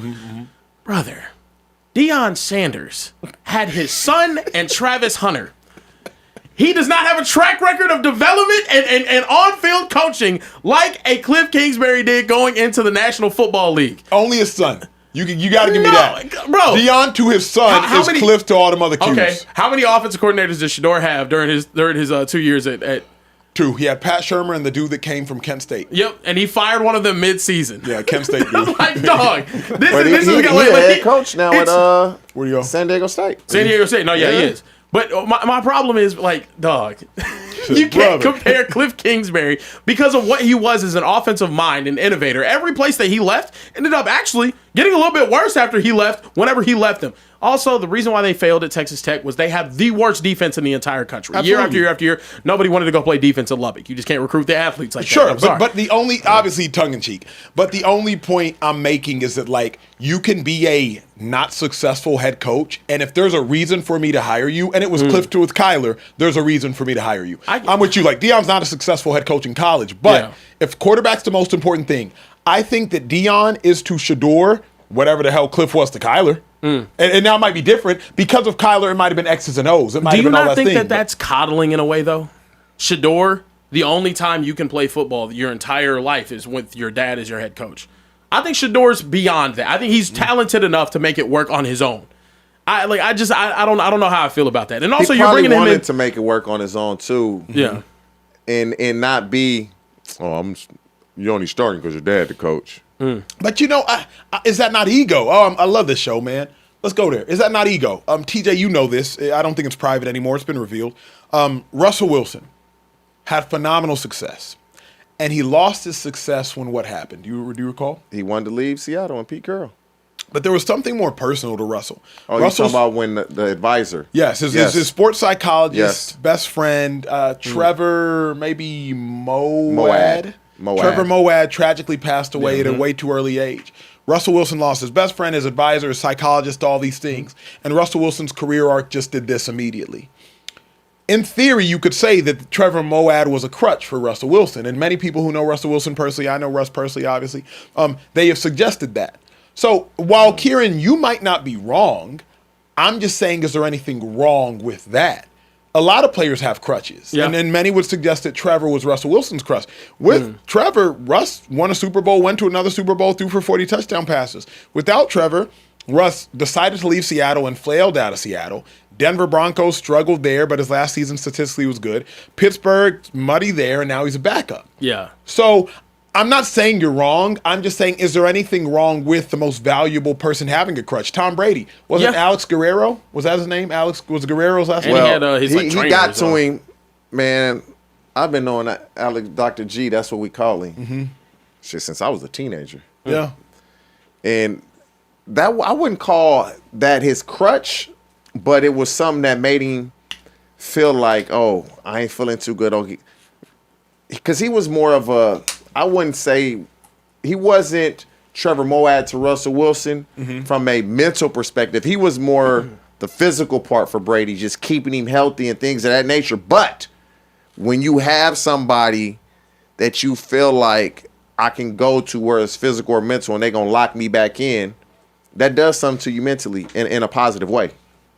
Yeah. I'm with it. Where we at? Yeah, I was also just going to say last thing on it. I agree. I think Deion actually, he makes the great offensive and defensive coordinator hire. Or you keep Schwartz, you get an awesome offensive coordinator hire. Sure, it could work out hypothetically, but I also think the style of coach that Deion is, the you're going to show up with your shirt tucked in and you better wear socks the right color on the day that it works better for college kids. It really just does. And honestly, nowadays, transfer portal and whatnot, I don't even know if it works for the college kids anymore. But I just think he's better suited for the college game than he is in the NFL game. Moving forward, it's time we talk about some basketball. Anytime we're in here talking to TJ, we love this basketball take. It's good to get going. Look, the New York Knicks. Well, there's tweet put out. Draymond Green had something to say about the Ja Morant sweepstakes that are kind of going on now. Break down first and foremost the Ja Morant sweepstakes, Yeah. right? Where's Ja? What's the latest with Ja? Yeah. Apparently he wants to talk about it. So apparently Ja Morant wants out of Memphis. There's rumors that he is to be traded the upcoming deadline. I think it was February 5th is whenever the deadline is. Yep. There's a lot of rumors about what teams want to be interested. A lot of players, though, as well. Anthony Davis and all sorts of stuff during the trade deadline. But Draymond Green came out and said that the New York Knicks are a dark horse for Ja Morant during this trade season and whatnot. And I mean, a lot of Knicks fans felt some sort of way about it. We know Mo NYC in the chat probably feels a little bit crazy about it. But I think the funniest response was this one right here. Ben Stiller, in response to Ja Morant being linked to the Knicks, just said no. Just a flat out no. Like no, not a no. I don't want him. Just no. Period. Do you guys think that teams should want Ja Morant?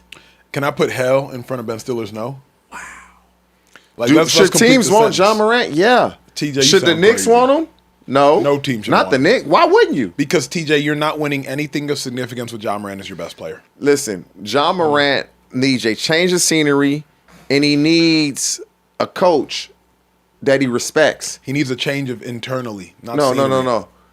He can't run from himself. He doesn't respect the authority, which is the head coach in Memphis. He don't They've respect changed him. coaches. He don't respect him. He don't respect him. And being traded, to me, would give him almost a new life. But New York, what they giving up? Jalen Brunson? I'm not doing that. Hell no. Him and Jalen Brunson can't play on the same team. Correct. And so the New York Knicks, that's a no-go right away. I don't want Ja. If I'm trying to compete for something legitimate, I do not want Ja Morant. The dilemma is like Ja can't run from himself. Ja, you can run from this team to that team to this team to that team. It's Ja that needs to fix Ja. Are you blaming Ja Morant because the way Memphis was looking like they were a team on the rise and they've kind of fallen off? Yes, over the last 3 years, Ja Morant was on the precipice not only of becoming the face of the league, but of becoming that generational talent, that next superstar athletic guard. And the reason he was derailed from that is not because of basketball ability. Hell, it's not even primarily because of injuries, I would suggest. Oh, yeah, it's dumb, because dumb of mentality. Shit it's dumb shit off the court, Correct. right? And if you're getting in trouble in Memphis, God only knows what you're going to do in Atlanta.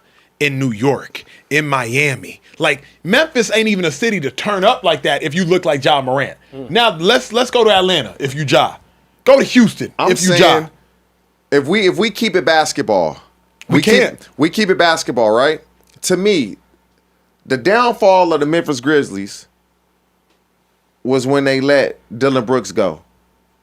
Because he was that defensive guy that was going to get in everybody's face. They lose to the Lakers, and they blame Dillon Brooks for, oh, man, you disrespecting LeBron. And then, last year, you trade Desmond Bane for, what was it, 4 first-round picks for Orlando Magic? Like that. Yeah. And so you got rid of 2 young guys when you guys looked like you were a team on the rise. Dillon Brooks, Desmond Bane, Jaren Jackson, Ja Morant. Those were the 4. And you got rid of 2 of them. And now look where you at now. Now we basically gonna get rid of 3 of our starters that were really good young players and roll with just Jaren Jackson now. I think if Ja Morant, if you're gonna give him a change of scenery, look at Dillon Brooks. Nobody wanted him. He couldn't score. He's just a defensive player. He's annoying. He averaging over 20, and he's one of the best two-way players in the game now. But when he was with the Grizzlies, supposedly he couldn't score. He was a defensive guy. And so for me, I would want Ja Morant on my team if I had a strong locker room and I had a head coach that's going to make sure, or just a head coach that he respects. There's some people, though, that just don't respect people. I'm just not a respecter of persons. It's not about who the person is. T, you know this. Like you've been in situations where I've been with people who've met billionaires, met officials, governing officials. It's like, bro, take your glasses off. And it ain't got nothing to do with the official or the authority. It's about you. You just don't respect people. Ja Morant, he just doesn't seem like someone to be governed. He just does not look like someone to subject himself to authority, whether on the basketball court or off the basketball court. So why in the world would you want to bring in a Ja Morant, especially if you're expecting Ja to be your best player? Okay, because at some point, if you're Ja Morant, you got to see you may be having this fall from grace. You may be having this. And I'm in the gym all the time. All the kids, you know what they wearing in the games? Them Ja's. They wearing the Ja Morants. Ja's, boy. From 3, 4, 5 years ago to the new. Every kid is wearing the Ja Morants. So the kids still love Ja Morant. His shoes is selling like hotcakes. Ja Morant has to have some type of mental awareness to say, I may be blowing this. What leads you to believe he does? Because you were a franchise player. You were a franchise cornerstone. And they talking about trading you. That's why. They don't trade guys like you. That's why. So if you don't have that awareness to say, with or without me, this NBA game, it's going to keep moving. It's going with or without you. This should be his aha moment. It has to be because go ahead. I think to TJ's point, another thing about Ja is, and I'm gonna quote Shady, which is crazy, but he talks about Sam Darnold, right? And he talks about people that are good players that have bad moments, but they always revert back to good, right? Yeah. Bad players have good moments, but they always revert back to bad, right? Ja Morant is not this thugged out, tough guy mentality that was raised in the streets, ran around as a hoodlum, doing all these types of things. He is a suburban dude. Like I'm a suburban dude. I'm a suburban dude. Like he's a suburban kid that grew up in a 2-parent household, was raised at minimum, to my knowledge, middle class, wasn't running around in the streets. He has then come into a lot of money and made some bad decisions with guns and probably hanging around people that he shouldn't have been hanging around. But as he's getting older, he's going to revert back to being a suburban kid. Like, I don't think he's going to live this or portray this facade of a lifestyle that he's done for too much longer. He's just naturally, that comes with age. That type of maturation comes with getting people around you that are going to humble you and keep you honest. Can I interject here? Please. For me, it's not even really about any of the off the court stuff. He's not as good as he used to be because you're missing games. The 18 games that we've seen him play this year, it looks like he's regressed from the year that they were the 2 seed. He has not been able to be. He's not a championship one. He's just not. He's not going to be a championship one. That's just where we're at with John Morant. Does that mean that he's not a quality player? No. He could definitely be a championship two. He could definitely turn someone up that has a quality big man. An Orlando Magic. If you have him out there, and I don't know if he really fits in that scheme, but I'm saying like you have a quality guy in a Paolo Banchero. Like, shoot, okay, he can work out there. The thing is, Ja, are you willing to take that back seat and acknowledge, hey, I'm not a championship one? Because so early in his career, he had so much success. I'm the 2 seed. I'm fine in the West. All of these other things. The Grizzlies were young. They were promising. They were looking like they were one of the best teams in the league. And right now, that's all falling apart. And also, your game is falling apart. Yeah. He's not playing as well as he used to. And if we're just talking strictly basketball, no, the Knicks shouldn't want him. He's going to mess up what they got going on right now. In my honest opinion, I think the Knicks are the favorite in the East this season if they keep playing consistently. But my thing is like, John Morant, just as we stand right now, is not a top 15 player in the NBA. I'm sorry, he's just not. So to me, the fact that we're having trade conversations, it makes sense. It makes sense. And Memphis should look. You sent away Bane, you sent away Brooks. Let's rebuild. Let's keep Jaren Jackson, solid big man, and let's try to rebuild. Because at this point, the John Morant experience, it's over. The John Morant experiment is done. Dang. Man, It's ain't done. no way you 26 years old and you washed. Ain't no way. Yeah, I'm not Ain't buying no way that. he 26. Can he be a championship one, He's TJ? 26. I'm not saying he's washed. I'm saying he's not the Memphis Grizzlies' number one player. He's not going to win a championship with Memphis with what they have right now. He don't have it's going to enough. take He don't have enough guys. And it's gonna take too long to build around He don't that. have enough guys. Yeah. He's 26 years old. Yeah. I just think the biggest problem in our culture is this. When you come from a good family, why you want to act like you from the streets? Because when you've really been in them streets, you know what it is. I've never understood dudes that weren't in the streets really want to be in the streets. I never understood that. I never understood that. Let's talk man. about the psychology of it. T, you grew up with 2 parents? Never met my dad a day in my life. Never seen him. Never talked to him. Okay, let's go Oh, I there. did talk to him when I was in the league. We're about to the show for the close, so let's get real. I've only known my dad every day of my life. My dad went to all my high school games. The reason I know he went to all my high school games is because he went to all my high school games. My dad missed one game in my college career, my senior year at Texas Tech. Reason I know he missed one game in my college career, because he only missed one game in my college career. If he would have missed multiple, I wouldn't have been able to keep count. My parents been married 43 or 44 years. The reason you want to portray a life of being in the streets is because there's people in the chat right now, Acho a this, Acho a that, Acho a yes man, Acho a coon, Acho dance for the man, Acho da, da, da, da, da. So if I want to avoid that, let me go be hood. Because in the chat, oh shit, T this, T that, T this. Man, T a real one. Man, T really about that life. Man, Acho soft, Acho this. So if I want to get what T has from the public perception, and if I'm insecure in myself, that's but you why. want the praise of people that you have no idea who they are. Like I would never, like, why do I want the praise of somebody that I don't know? Because we live in a society where it's like that self-validation from strangers is good. Like you just said it, and a dude called you a square in the chat. Like that's like for having a father, I guess. It's like, I don't know. But like, and we say it tongue in cheek, but like that's a real struggle. Like if you don't want to deal with being called a square and all these things, it's like, you know what? Let me just go be like T. Not realizing. And it's crazy. Like how I grew up, I loved it. And then as I got older, I was just like, how? How did I, like, it was fun.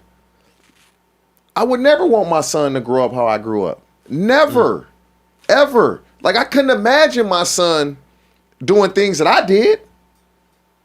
Because he 2 years away from when I really started doing stuff. He 2 years away from that. And I couldn't imagine it. I just hope for the future, like, the young kids and men that are listening to it, bro, being a nerd is great.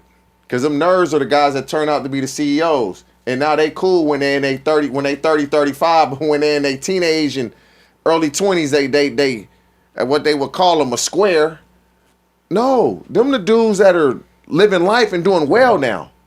I just don't. The streets. But T, you say that, but it's hard because remember, you've never been that person. I'm consistently that person. I went to private school. Wait. It's people in the chat, right? TJ, you was an athlete. Stop it, bro. You don't know me, bro. I didn't play sports till I was a senior in high school. I was in the streets. I didn't play sports till I was a senior. I didn't graduate from high school. I don't got a high school diploma. So I was really out there. I ain't shoot nobody. I ain't doing that. I'm hustling. Yeah. I'm hustling. And everybody that know me know this. Everybody that know me know this. But like gangbanging, no. I'm trying to get this money. You know, I'm trying to get it. So I'm hustling. But I just would hope, like Ja Morant, you've been gifted. Bro, these kids look up to you. They all wear your shoes. Even to this, I done bought at least 20 pairs of Ja Morants. Yeah. At least. Nah, he said he was really supposed to be the face of the league. He was. And came around. It's like he was. But I think Ja can be a championship number one. I think he's playing he's on a downfall now because he's unhappy. He doesn't have the motivation to want to play well for Memphis. I think he wants out. But even like your example with going to Orlando, Paolo's not a championship one. No, I mean, okay, I'll ask you this. What championship ones do you see that have what he has had thus far? What do you mean? What guys that are championship ones that we've seen recently, over the last 20 years or whatever, have we seen have the same career trajectory as a Ja Morant? Where it seems like you had a peak 3-4 years in and then you start degrading. He's more Penny Hardaway without the injuries than he is a championship one, in my honest opinion. I don't see him just turning it around and turning into a championship one that's averaging 27 a game again. Like no, but like, he can why not? average He's 27 He can average 27 a game. He's 26. He's young. Can He's he not be a old one and and washed. lead a team? Maturity. That for sure is gonna have to change. Yep. Because just off of guys ain't gonna follow you as a leader if you're not doing leader type things. Correct. Like they not following you, and so Correct. just off of that, you can't be a one. But I mean, But in terms of his skill and his ability to play basketball at a high level, absolutely. He averages, I think, like 26 points for his career in the playoffs. So when and that's in the West, which is a much more gauntlet of a conference than the Eastern Conference. So if he goes to a team like the Knicks or goes anywhere in the East, he will absolutely, mark my words, stamp it, receipt it, whatever you got to do, go back to averaging 25 plus a game. Bruh, not even you think. We know at this point, it's about more than just hooping. Yes, it is. To get to not only get to a chip but win it. You think about the mentality of the ones as of late. Jokic, Steph, Giannis, Kawhi, LeBron, Jaylen Brown. You could say Jason Tatum. Jaylen Brown, Shea. Yeah. Like these dudes are locked in. You don't hear about their off-court antics. Man, like name one off-court antic of any dudes. That's what I was just about to say. You give me any incident from those guys you just named off the court. Zero. And he's won one playoff series. It's like it's just I don't see. But he's played well in all of them. He's played well in all all of them. He has the talent to do it. Does he have the mental makeup? Talent-wise, he has. That's the question mark. I don't. It's the mental makeup. Talent-wise, I think he's an amazing player. I don't think he's a championship one. I still even if this wasn't even a conversation, I still don't think he is. Now, there's guys around his age, Shai Gilgeous-Alexander, who's showing you right now what it looks like when you're really dedicated to your craft, when you're not doing the BS outside, whenever you're actually going out there and developing your game. Like, I'm talking talent though too, developing your game. Yeah. But there is also a YN in the Western Conference that is young and a championship one. And talented like Ja Morant. His name is Anthony Edwards. Yeah, yes. You know he is. He's don't play that game, Come on, bro. Don't play that game, bro. I wish I could. Don't play that game. I wish I could place a bet now. I don't know if he gets one. The only reason you could say that today Care Bear is right is because Ant-Man's basketball IQ isn't that high. Remember what happened last year in the NBA playoffs. Ant-Man didn't know how to read blitzes. Ant-Man didn't know how to read trap coverage. Ant-Man didn't know how to read so many things. Like, Ant-Man didn't know how to get to his spots. Like, remember, there were several halves in those games where Ant-Man was completely taken out of the game just because he wasn't a cerebral enough basketball player to realize, hey, here is what the Nuggets are doing. Here is how to win. Here is how to conquer what the Nuggets are doing. Ant-Man was trying to out-athlete you, but there comes a point in time where like, yo, what's your cerebral aspect of the game? Tim Legler broke it down wonderfully last year during the playoff series. So not that Ant-Man off the court also has had his whatevers, but only reason I think Care Bear's right today on January 13th or whatever the case may be is because I don't know if Ant-Man cerebrally has gotten to where he needs to get. But you to got to go through the being blitzed and all that to really understand. You got to go through it. He gets a pass for that. He's young. I mean, still, LeBron and Jordan didn't win a ring until they were 27, and they had to learn things along the way. You have to lose to get ready to win. Why don't you think Ant-Man is then? No, I mean, then I lose you. Then I just don't think it's less to do with Ant-Man and more to do with what's around. Well, no, what's in the West or what's in the league right now. I just think. Dude, it's gonna be tough to beat Wemby in that young core with the Spurs whenever they get going. It's gonna be tough to beat OKC right now. It's gonna be tough to beat Luka whenever they build that team around him. It's gonna be tough to do all of those things. Like beating those guys when they're actually at their best, very tough to do. Very tough to do. And that's and I will give him some grace. When Ant-Man's 27, we'll know. We'll know. Yep. And that's my thing though. Is Ja's supposed to be taking his lumps when he was younger. Okay, cool. You made the playoffs as a 2 seed. You got bounced out the first round by LeBron and AD. Cool. It is what it is. Moving forward, though, you were supposed to see him go on more playoff runs, have more trials and tribulations, do those other things. It's not happening. It's not happening. So that's fair. That's where I'm at right now. But look, it's been an amazing show. Hell of a show. Hell of a show, guys. We be liking these basketball conversations. No, they're good, man. Hey, basketball season right around the corner, man. So it's right there. It's right there. So we'll have some fun here in the Speakeasy. Football season is over in less than a month. Relax, Trey. Don't speak it into Man, I hate that time. It's such a lull, bro. We have 6 days left of college football, and I'm just like, oh my god, bro. It means something to me, man. It means so much to me. All right, look, we do have to get up out of here. We will be back here tomorrow night. TJ, are you back? I'm back. He's back here tomorrow night, 11:15 p.m. Eastern, 10:15 p.m. Central, 8:15 p.m. Pacific, and we do not respect Mountain Time. When Trey's daughter is not a Speakeasy. We just don't. We just don't do it. It is what it is. Look, for Care Bear Kieran, TJ Hushman, Zada, Emmanuel, Acho, Social Trey, and everyone in the back. Make some noise in the back. Shout out to the gang. We'll see you guys next time right here in the Speakeasy. Peace.